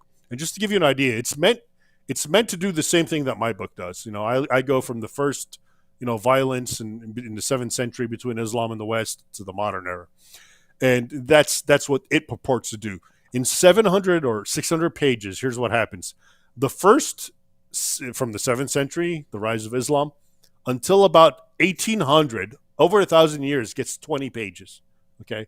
This is the bulk of my book. This is the time when Islam is conquering, pulverizing, and destroying Christendom. Okay? It gets 20 hygienic pages, and a lot of obfuscation and ambiguity and circular logic. You don't even ever understand that Islam was really conquering the West. Okay, and then the other 500 pages start with the colonial era. Okay, so now look at the big bad Europeans. They're in Africa, they're in the Middle East, they're in Asia, and that's why Muslims are angry, and this is why they're retaliating today. Okay, so these are the sorts of games that these academics play, and these are the sorts of books which are promoted and that people who want to learn access and read, and then they leave with a completely false narrative and understanding than what really happened. So that, is there any shock in seeing all these so-called today to be educated means to be indoctrinated. That's it. And I'm sorry to say, as someone who likes, higher education, but if you're a part of this, the liberal arts, education now is indoctrination in bull. It's indoctrination in lies. It's indoctrination in the antithesis of truth. And the net result is that you get these people who come out feeling arrogant about what they know because they know what you don't know, and what they know is garbage. But they'll stick to it because they read it in a book, a garbage book. Okay, and so this is the unfortunate turn of events. Where academia and knowledge and the liberal arts went from open-mindedness and search for truth to where it's so controlled, it's so dogmatic, it's so indoctrinating, and it's all leftist, to use that word. Yeah, we actually have a couple of questions along those lines. We have to sort of get through them. I don't know if you familiar with Craig Considine from Rice University. Sounds familiar. Yeah, he's a guy who for years we've kind of been responding to articles he was posting. But his articles, so he's a professor of sociology. He's a professor of sociology at Rice University, but Muhammad's biggest fan of all time. Craig just seemed to love Muhammad more than Muslims do. I thought that was Juan Cole, but okay. But yeah, Considine for years, his articles would be like, it would basically make the argument that George Washington is basically the Muhammad of the United States, and then he would make his article comparing them how they're similar in all these ways. And he would talk about, he's a non-Muslim. He would say, here's why I believe that Muhammad was a prophet, even as a Catholic. And he's putting out all these articles constantly defending Muhammad. Muhammad is the best at this. He's one of the greatest people ever. But just very recently, you're talking like a couple of weeks ago, he started posting basically apologies on Twitter after years of this, saying that he had been collaborating with the Muslim Brotherhood and that he just thought he was doing something good because he'd absorbed the idea that Islamophobia is the worst thing in the world and he has to combat it. And so he's viewing like the Muslim Brotherhood as an ally in combating this horrible thing called Islamophobia. And all of a sudden he realized that, wait, they're trying to use me for fundraising and trying to subjugate the United States and to use me to destroy Israel. Wait a minute. And then someone actually commented, wait a minute, you're a PhD scholar at Rice University and it took you until now to realize that the Muslim Brotherhood is bad and has these intentions? And his response was, better late than never, right? It's like, well, yeah, that is good. But I mean, it's just, that's the academic environment where these guys who are going and getting their degrees and so on, they're absorbing all this nonsense. And by the time they're finished, they view themselves as the good guys for going after people like you. They view themselves as the good guys because, yeah, this is wild stuff. These are insane times. But anyway, the point there was, it's actually possible. It's actually possible to get through to people. It's actually possible for people to realize, wait a minute, I've just spent 15 years on the totally wrong side of an issue. Ladies and gentlemen, people can learn. People can learn. And fortunately, they don't want to very frequently. So you gotta kind of make them. Yep. All right, let's take a few super chats here. Raymond, if you could WWE, so Russell, Muhammad, or Mike Winger, who would you fight? Muhammad Hassan. I remember him. And by the way, I reject WWE. I call it WWF. I'm a purist like that. I remember that. That's when I was a kid.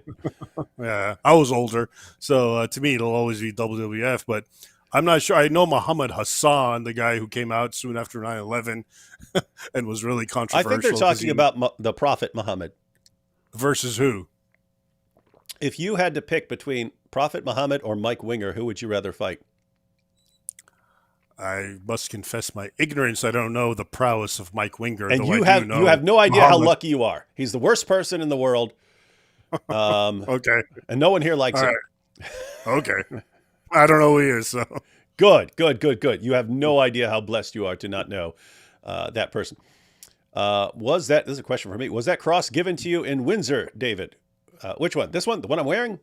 No. I got that in a Christian bookstore a long time ago. Solaria says, I almost want to go as far as calling him a saint. This was an earlier comment, so I'm not sure what this is in response to. Maybe, I don't know. Maybe Solaria is thinking of when you're talking about Vlad the Impaler or something like that. I don't know. Maybe. Let's see. Just got both books on Audible. Latest was free. All right, so people are downloading your books from Audible. If I can say about books, just because the two books really complement one another, and the older book, Sword and Scimitar, will give you the long history that we've been discussing Okay.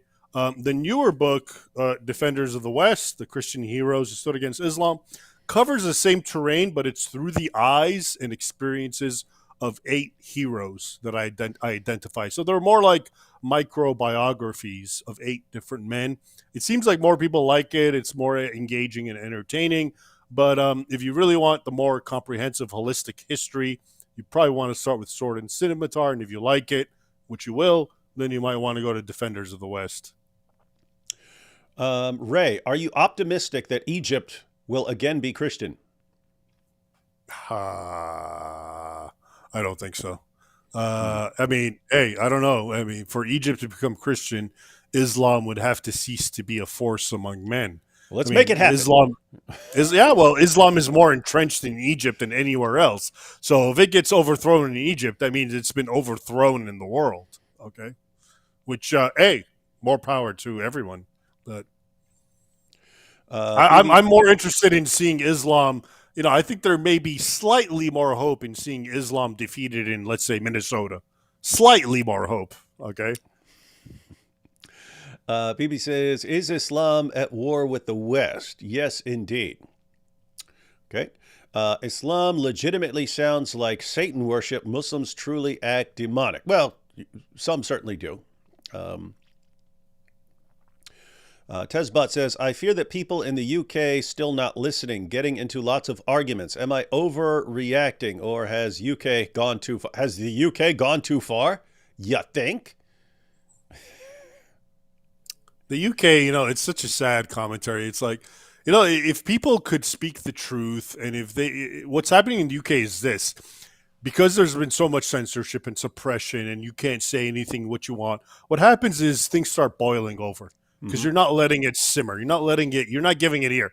And now it's going to get worse because you tried to suppress it and you couldn't. Now it's going to blow up, and now it's going to get ugly. Okay. And this is why free speech is so important, and it should not be censored because it's a precursor to something worse. You know, if you don't have free speech, then it's not that it's going to go away. It's going to get ugly. It's going to get violent. Okay. And this is what these leftists don't get. And that's why they're in the situation where they're in right now. Yeah, years ago, I was just talking about this somewhere, but Anders Breivik, remember him? Went and killed a bunch of people and so on. And people said, look at this guy. If I actually went through his manifesto that he posted online beforehand, his actual explanation for why he was doing this, he said, growing up in Norway, he was in an area that had lots of Muslim immigrants, and he started seeing how people were treated by these Muslims. And so he started thinking, hey, there's a problem here. So he says he started going to the Muslim sources. He started looking in the 80s, started going into the Muslim sources and seeing the problems. And he thought, hey, this is going to be a serious growing problem, and therefore I should go into politics. But then he said he eventually concluded that going into politics or journalism would be completely pointless because no matter what you say, they're just going to call you a racist. And so he says he gave up any sort of faith in speaking about this, talking about this, going into politics over this, doing journalism. He gave up hope in any of that. And he says he actually learned from Al-Qaeda. If you want to get your point across, you do a deadly shock attack. You just kill a bunch of people, and all of a sudden you'll have people's attention. So my point here is that's what happens when people give up on any sort of peaceful means of going the political route or journalism route or even being able to speak.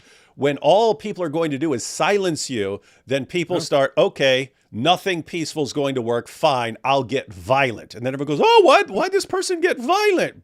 Because he concluded that everything else is a waste of time. So right now, here in the U.S., if I have a problem, if some guy's going to come attack me or something like that, I can call the police and say, hey, police, come protect me from this person. If they're not doing their job, I could take the police to court. You could sue the police for doing the wrong thing and so on. But you can petition your leaders and so on. What happens if, as is the case in the UK, you get to the point where you think actually the government is trying to is on their side attacking us, and the journalists are all part of it too. And well, all I can do now is complain on YouTube or something like that. But oh wait, I'll get banned.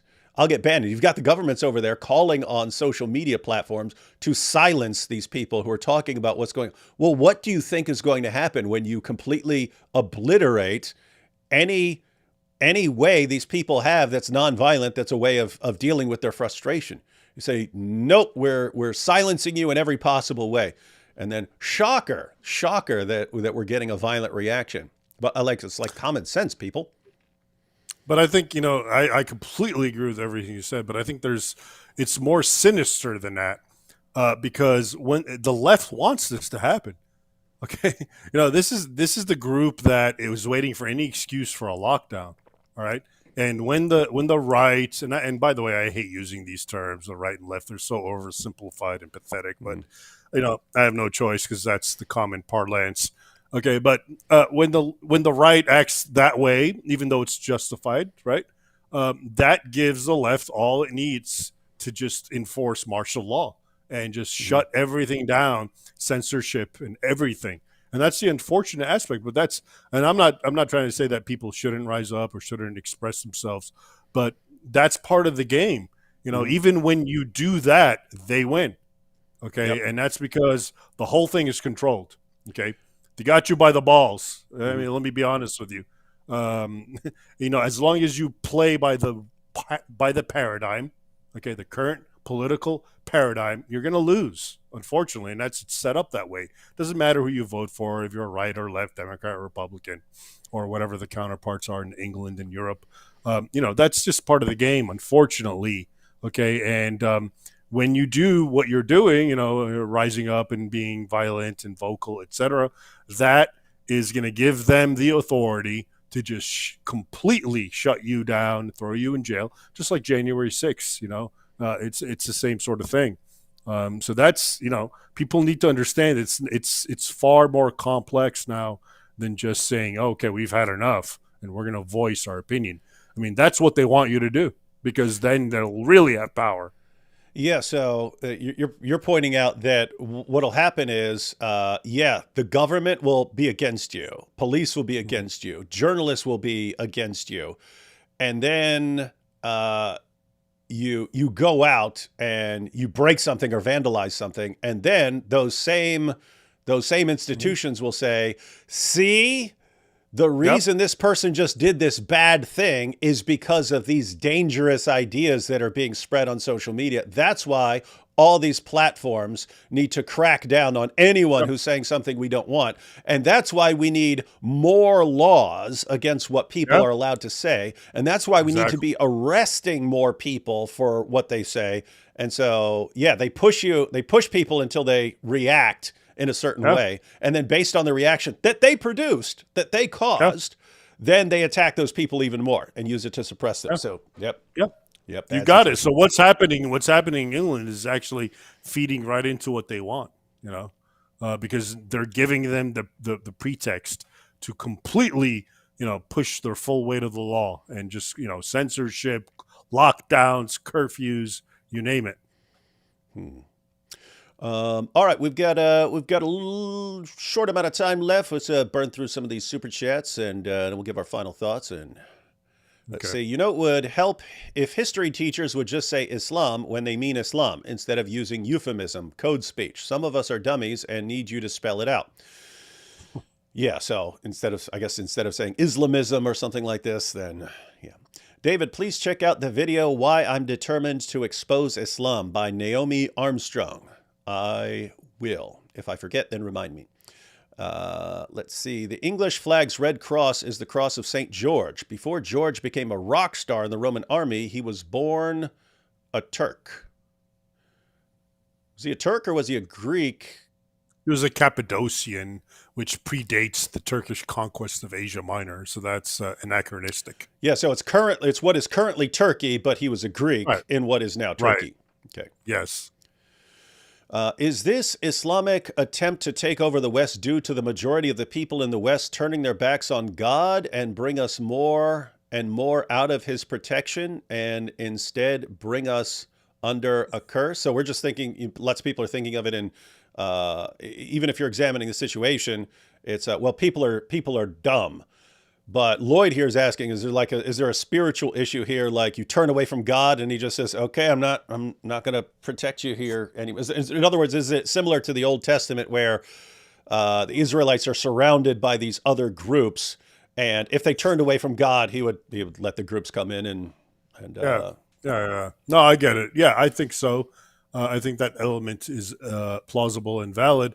But you can understand it how. But in my opinion, it's because once you turn your back from the Christian ethos and the mores, then you're in a vacuum. This is what leads to relativism, which is what leads to things that are euphemistically called multiculturalism, which is another form of relativism, which means you have nothing to live for. Everyone has something to live for. Muslims have a way. They want to live according to it. Everyone has it, but you don't. And therefore, since you have nothing to live for except material and hedonism, you must acquiesce to their way.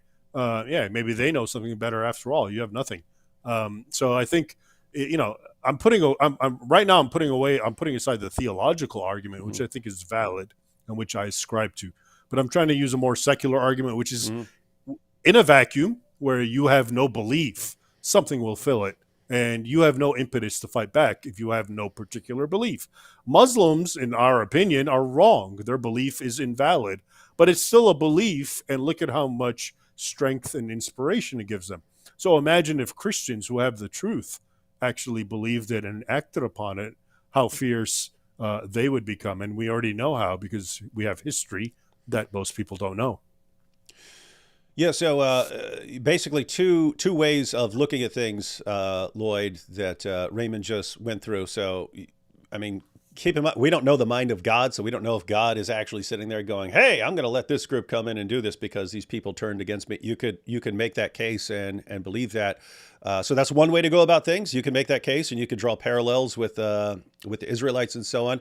But there's a different case that any atheist right now could actually understand. If you, let me put it this way. If you have a group that has sort of stood the test of time, whatever that may be, they've stood the test of time. They've been invaded, they've been conquered, they've been reconquered, and they're still there. They last. There's something about that group that is making it last. So I'm not even talking about true or false right now. You talk about Hindus in India. Okay, they were conquered by all kinds of groups. There's something about Hinduism that is making it last longer than other things are lasting. The Jews were conquered by everyone. Who was there that didn't conquer the Jews at some point? The Jews somehow lasted. So there's something there. Same thing with Christians. Again, we were talking about it earlier. For 14 centuries, Christians said, hey, we are going to resist that. And they did. All of a sudden, you take that away and, we're begging to be conquered and subjugated.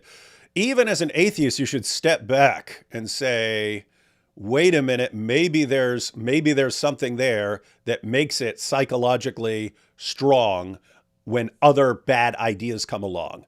And maybe by abandoning that, we're giving up whatever it was that helped these people resist that thing.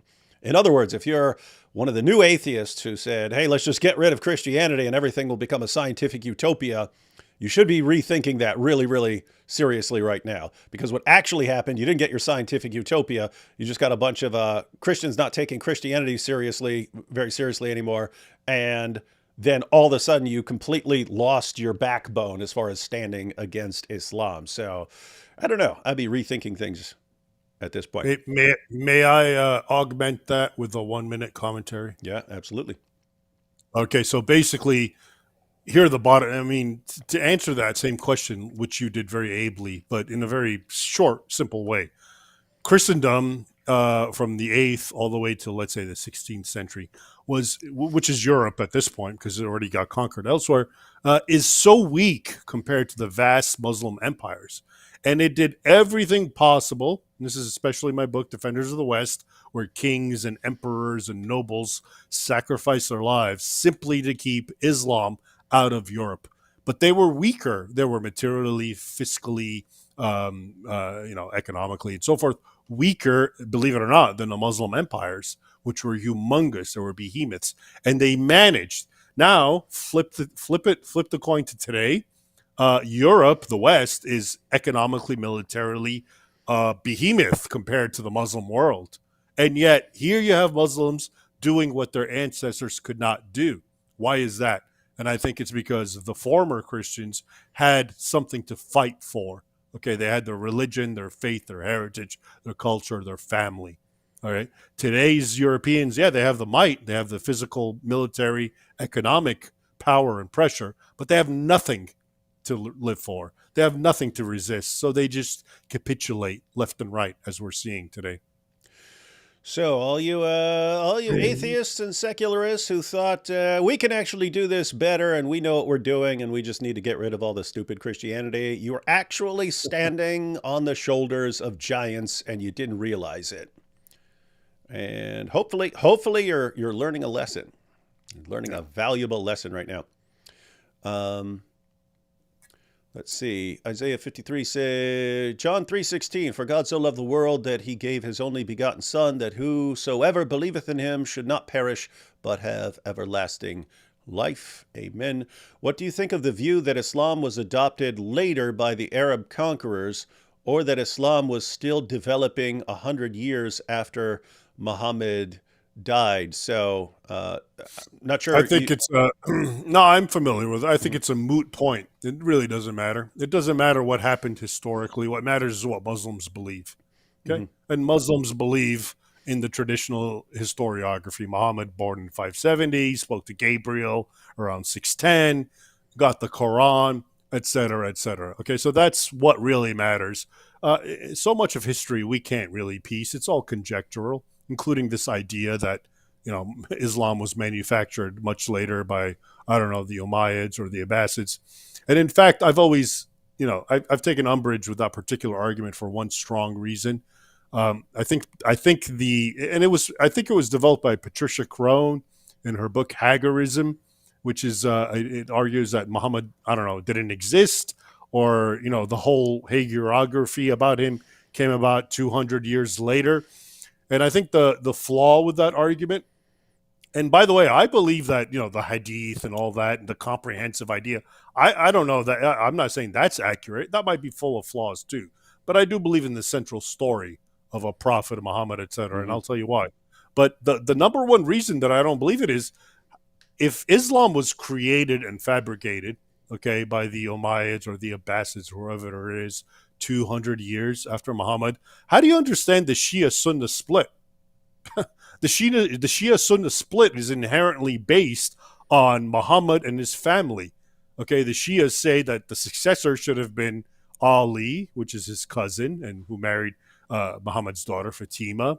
So they're, it's to them it's a family thing. Whereas the Sunnis said, no, it's whoever is the best qualified, caliph, whoever that would be, Omar, Abu Bakr, etc.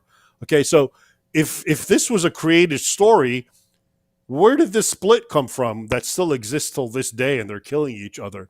Did someone also create that and create a lie and say, hey, you Sunnis, there's a Shia in here? I mean, that just doesn't make sense.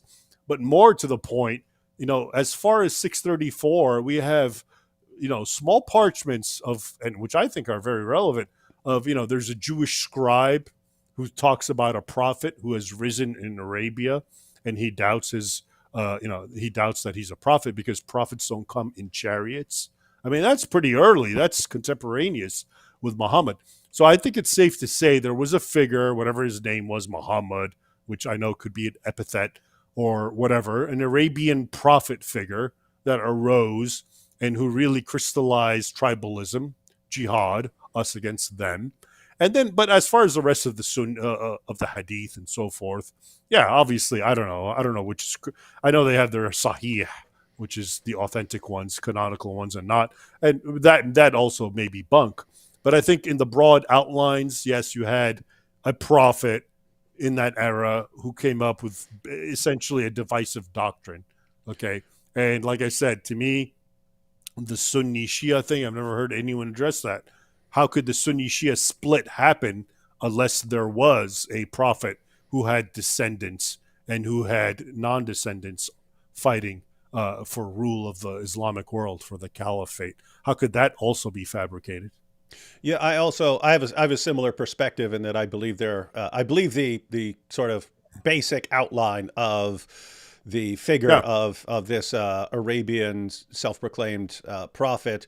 In fact, I've debated Jay Smith and Robert Spencer, are two of the guys who don't think that Muhammad existed. So I debated both of them, and it is hard because you're not dealing with a lot of early sources, and you do have issues like not finding Mecca on the maps and so on. And I mean, Muhammad in the Muslim sources, he's challenging all the empires and stuff, and empires at the time, they usually haven't heard of him, and so on. So it's actually hard to argue. But my argument was, hey, if someone later is inventing this guy to be the center of their new religion because they recognize, hey, we need something that makes us strong like Christians, I just go down the list of all these things that no one would invent. Why would you invent this? Why would you invent a story about him? A lot of it is so like unflattering to him.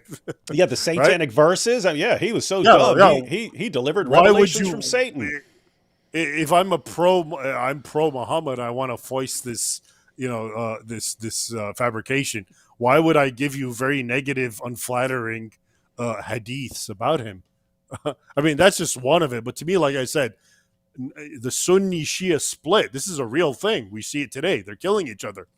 Okay. And it's fundamentally based on the existence of a prophet and his descendants. So how can that not have been? But, hey, long story short, I don't think it really matters. What matters is what Muslims believe. And that's the end of it. Yeah. So the takeaway here, Lily, is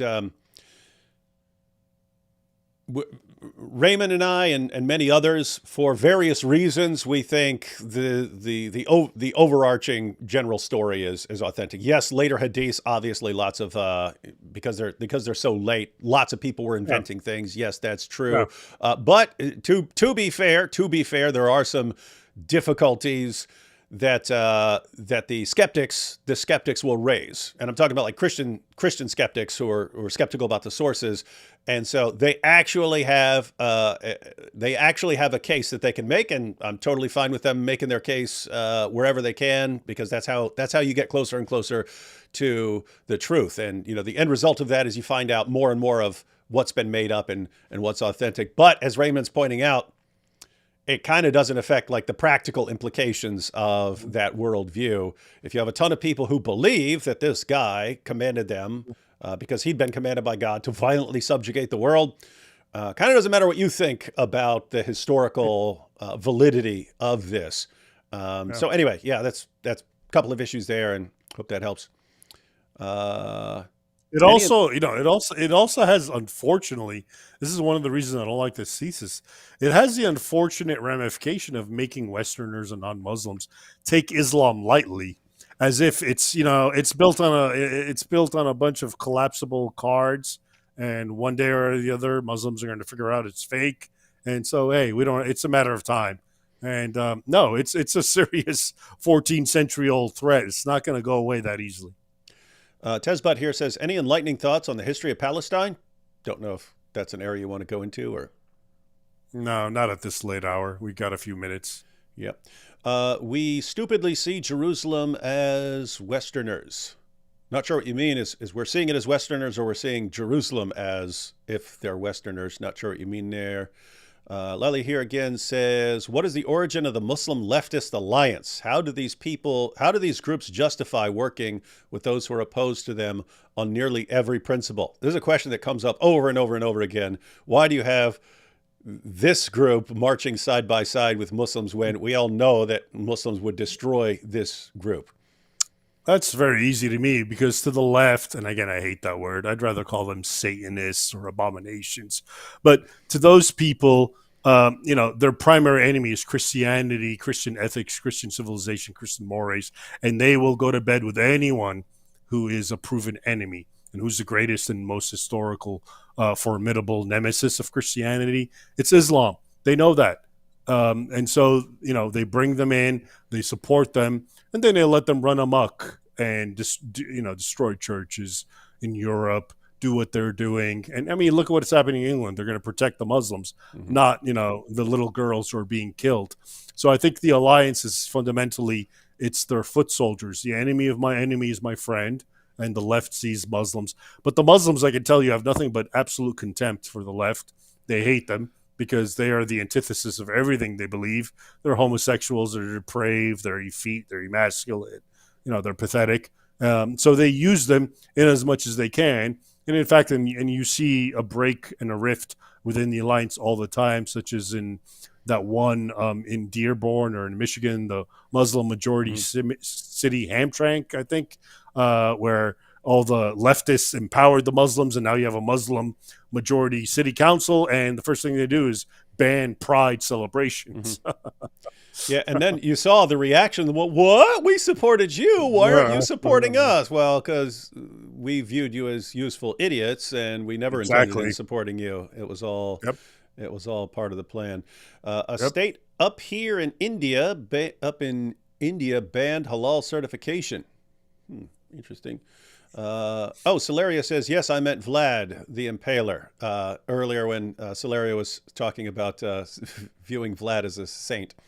Once Islam entrenches itself in a society, it will never be dislodged. The British may protest, but Islam thrives in this kind of confrontation. Islam thrives in the confrontation when it encounters weakness and ignorance. That's what it does.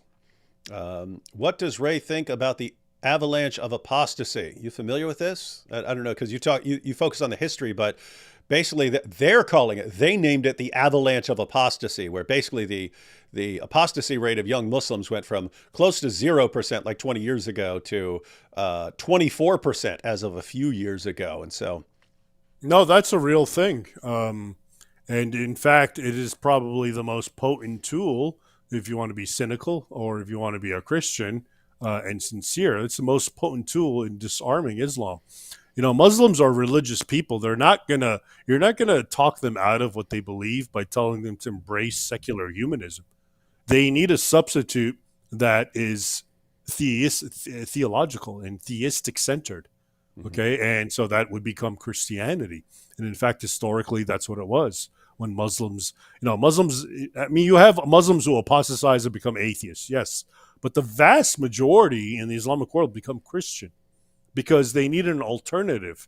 They need something to fill the vacuum. It's good to believe in God, even if he's Allah. That is better than believing in nothing and nihilism.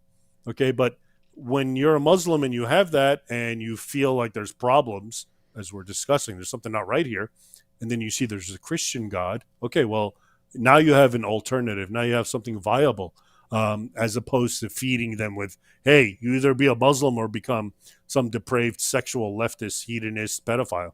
Obviously, they don't want that, to their credit.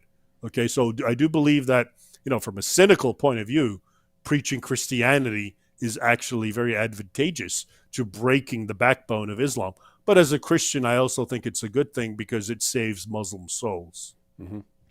And it's interesting because Ayan Hirsi Ali converted recently, but she was saying that even when she was an atheist, she was saying, you guys who want to deal with Islam, you might be better off helping the Christians go preach to them than just by preaching atheism to them. Oh my goodness, this Raymond is so much better than the one from the show. Everybody loves Raymond, especially me. Pamela says, thank you, D. Wood. Raymond Ibrahim, I bought both your books, and D. Wood, I bought your cool shirt.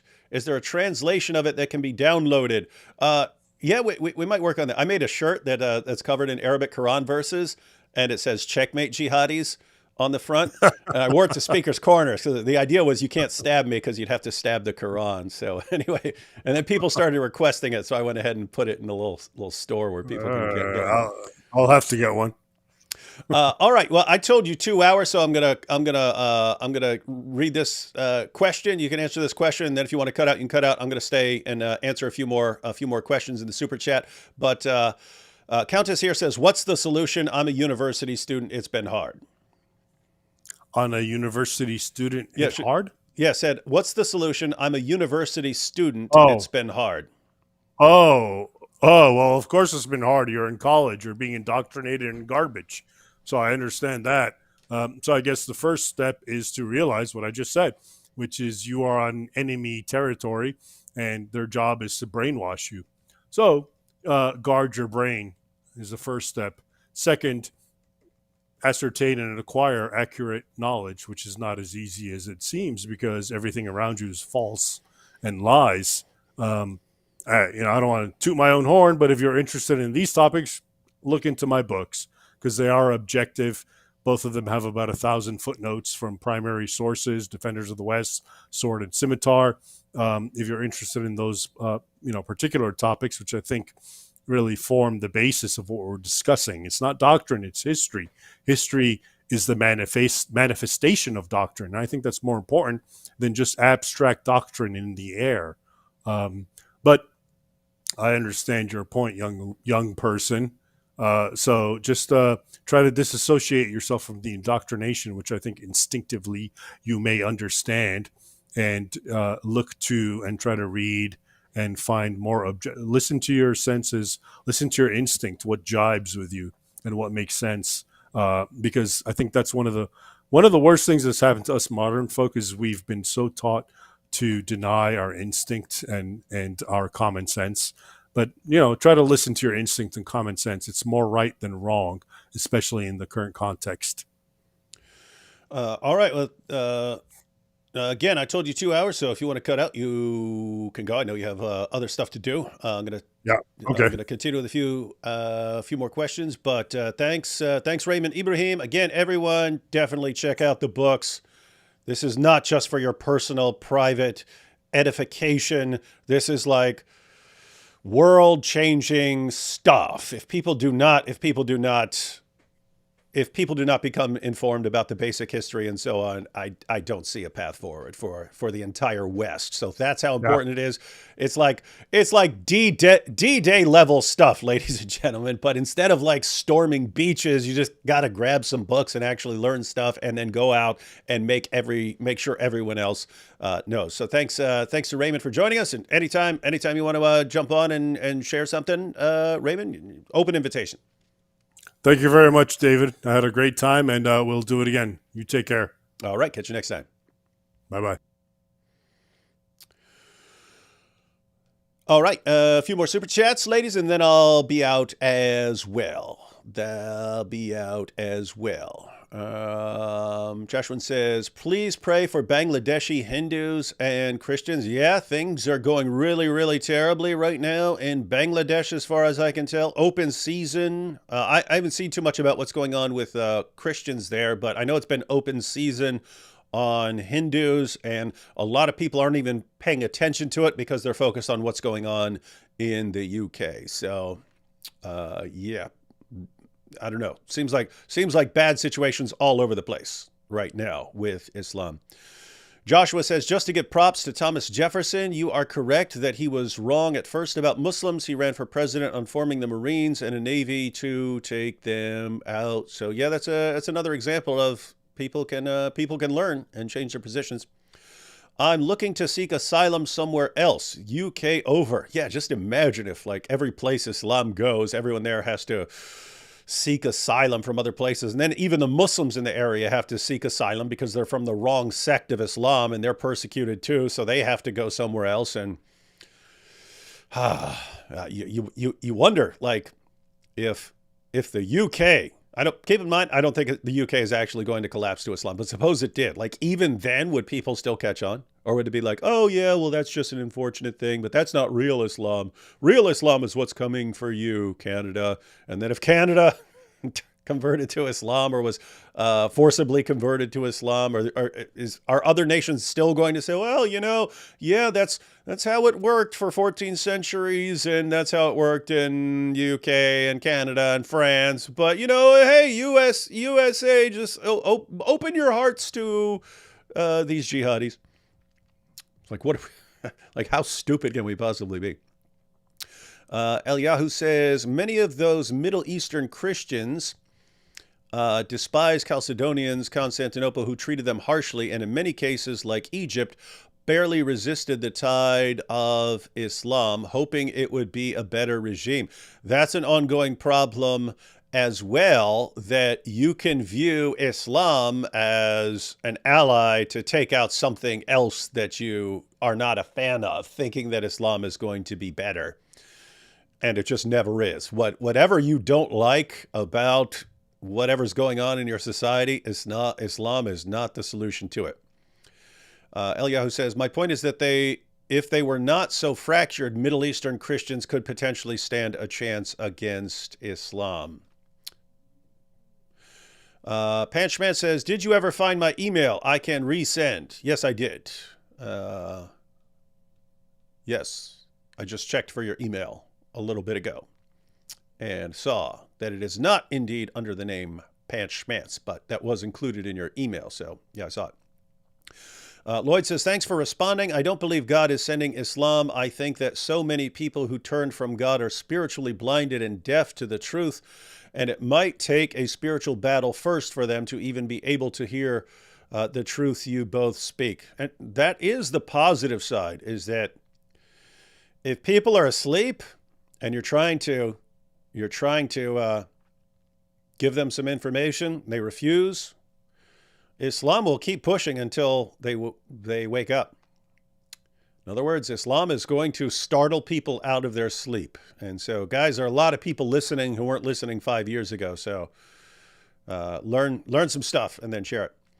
Is Galatians 1:8 and Luke 19:41 to 44 legitimate prophecy about Muhammad and Islam? Well, you've got warnings about false teachers, false prophets, false gospels, and so on. I'm not thinking specifically, I don't think these are like specifically about Muhammad and Islam. There are certain patterns that false teachers, false prophets follow. I have to say that if you talk about beware of false prophets, they come to you in sheep's clothing, but inwardly they are ravening wolves, and you will know them by their fruits. I mean, that talks about a lot of false prophets, but I have to say Muhammad is like the supreme example. I mean, show me a greater example of someone who came along, hey, Christians, Jews, I'm on your side. And later on, I have to subjugate you. Wolf in sheep's clothing, like perfect. And then know them by their fruits. Look at the fruit. Look at the fruit of both Muhammad and the religion that came from him.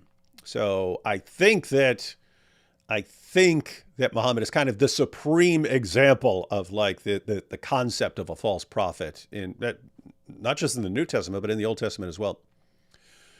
And let's see, last one here.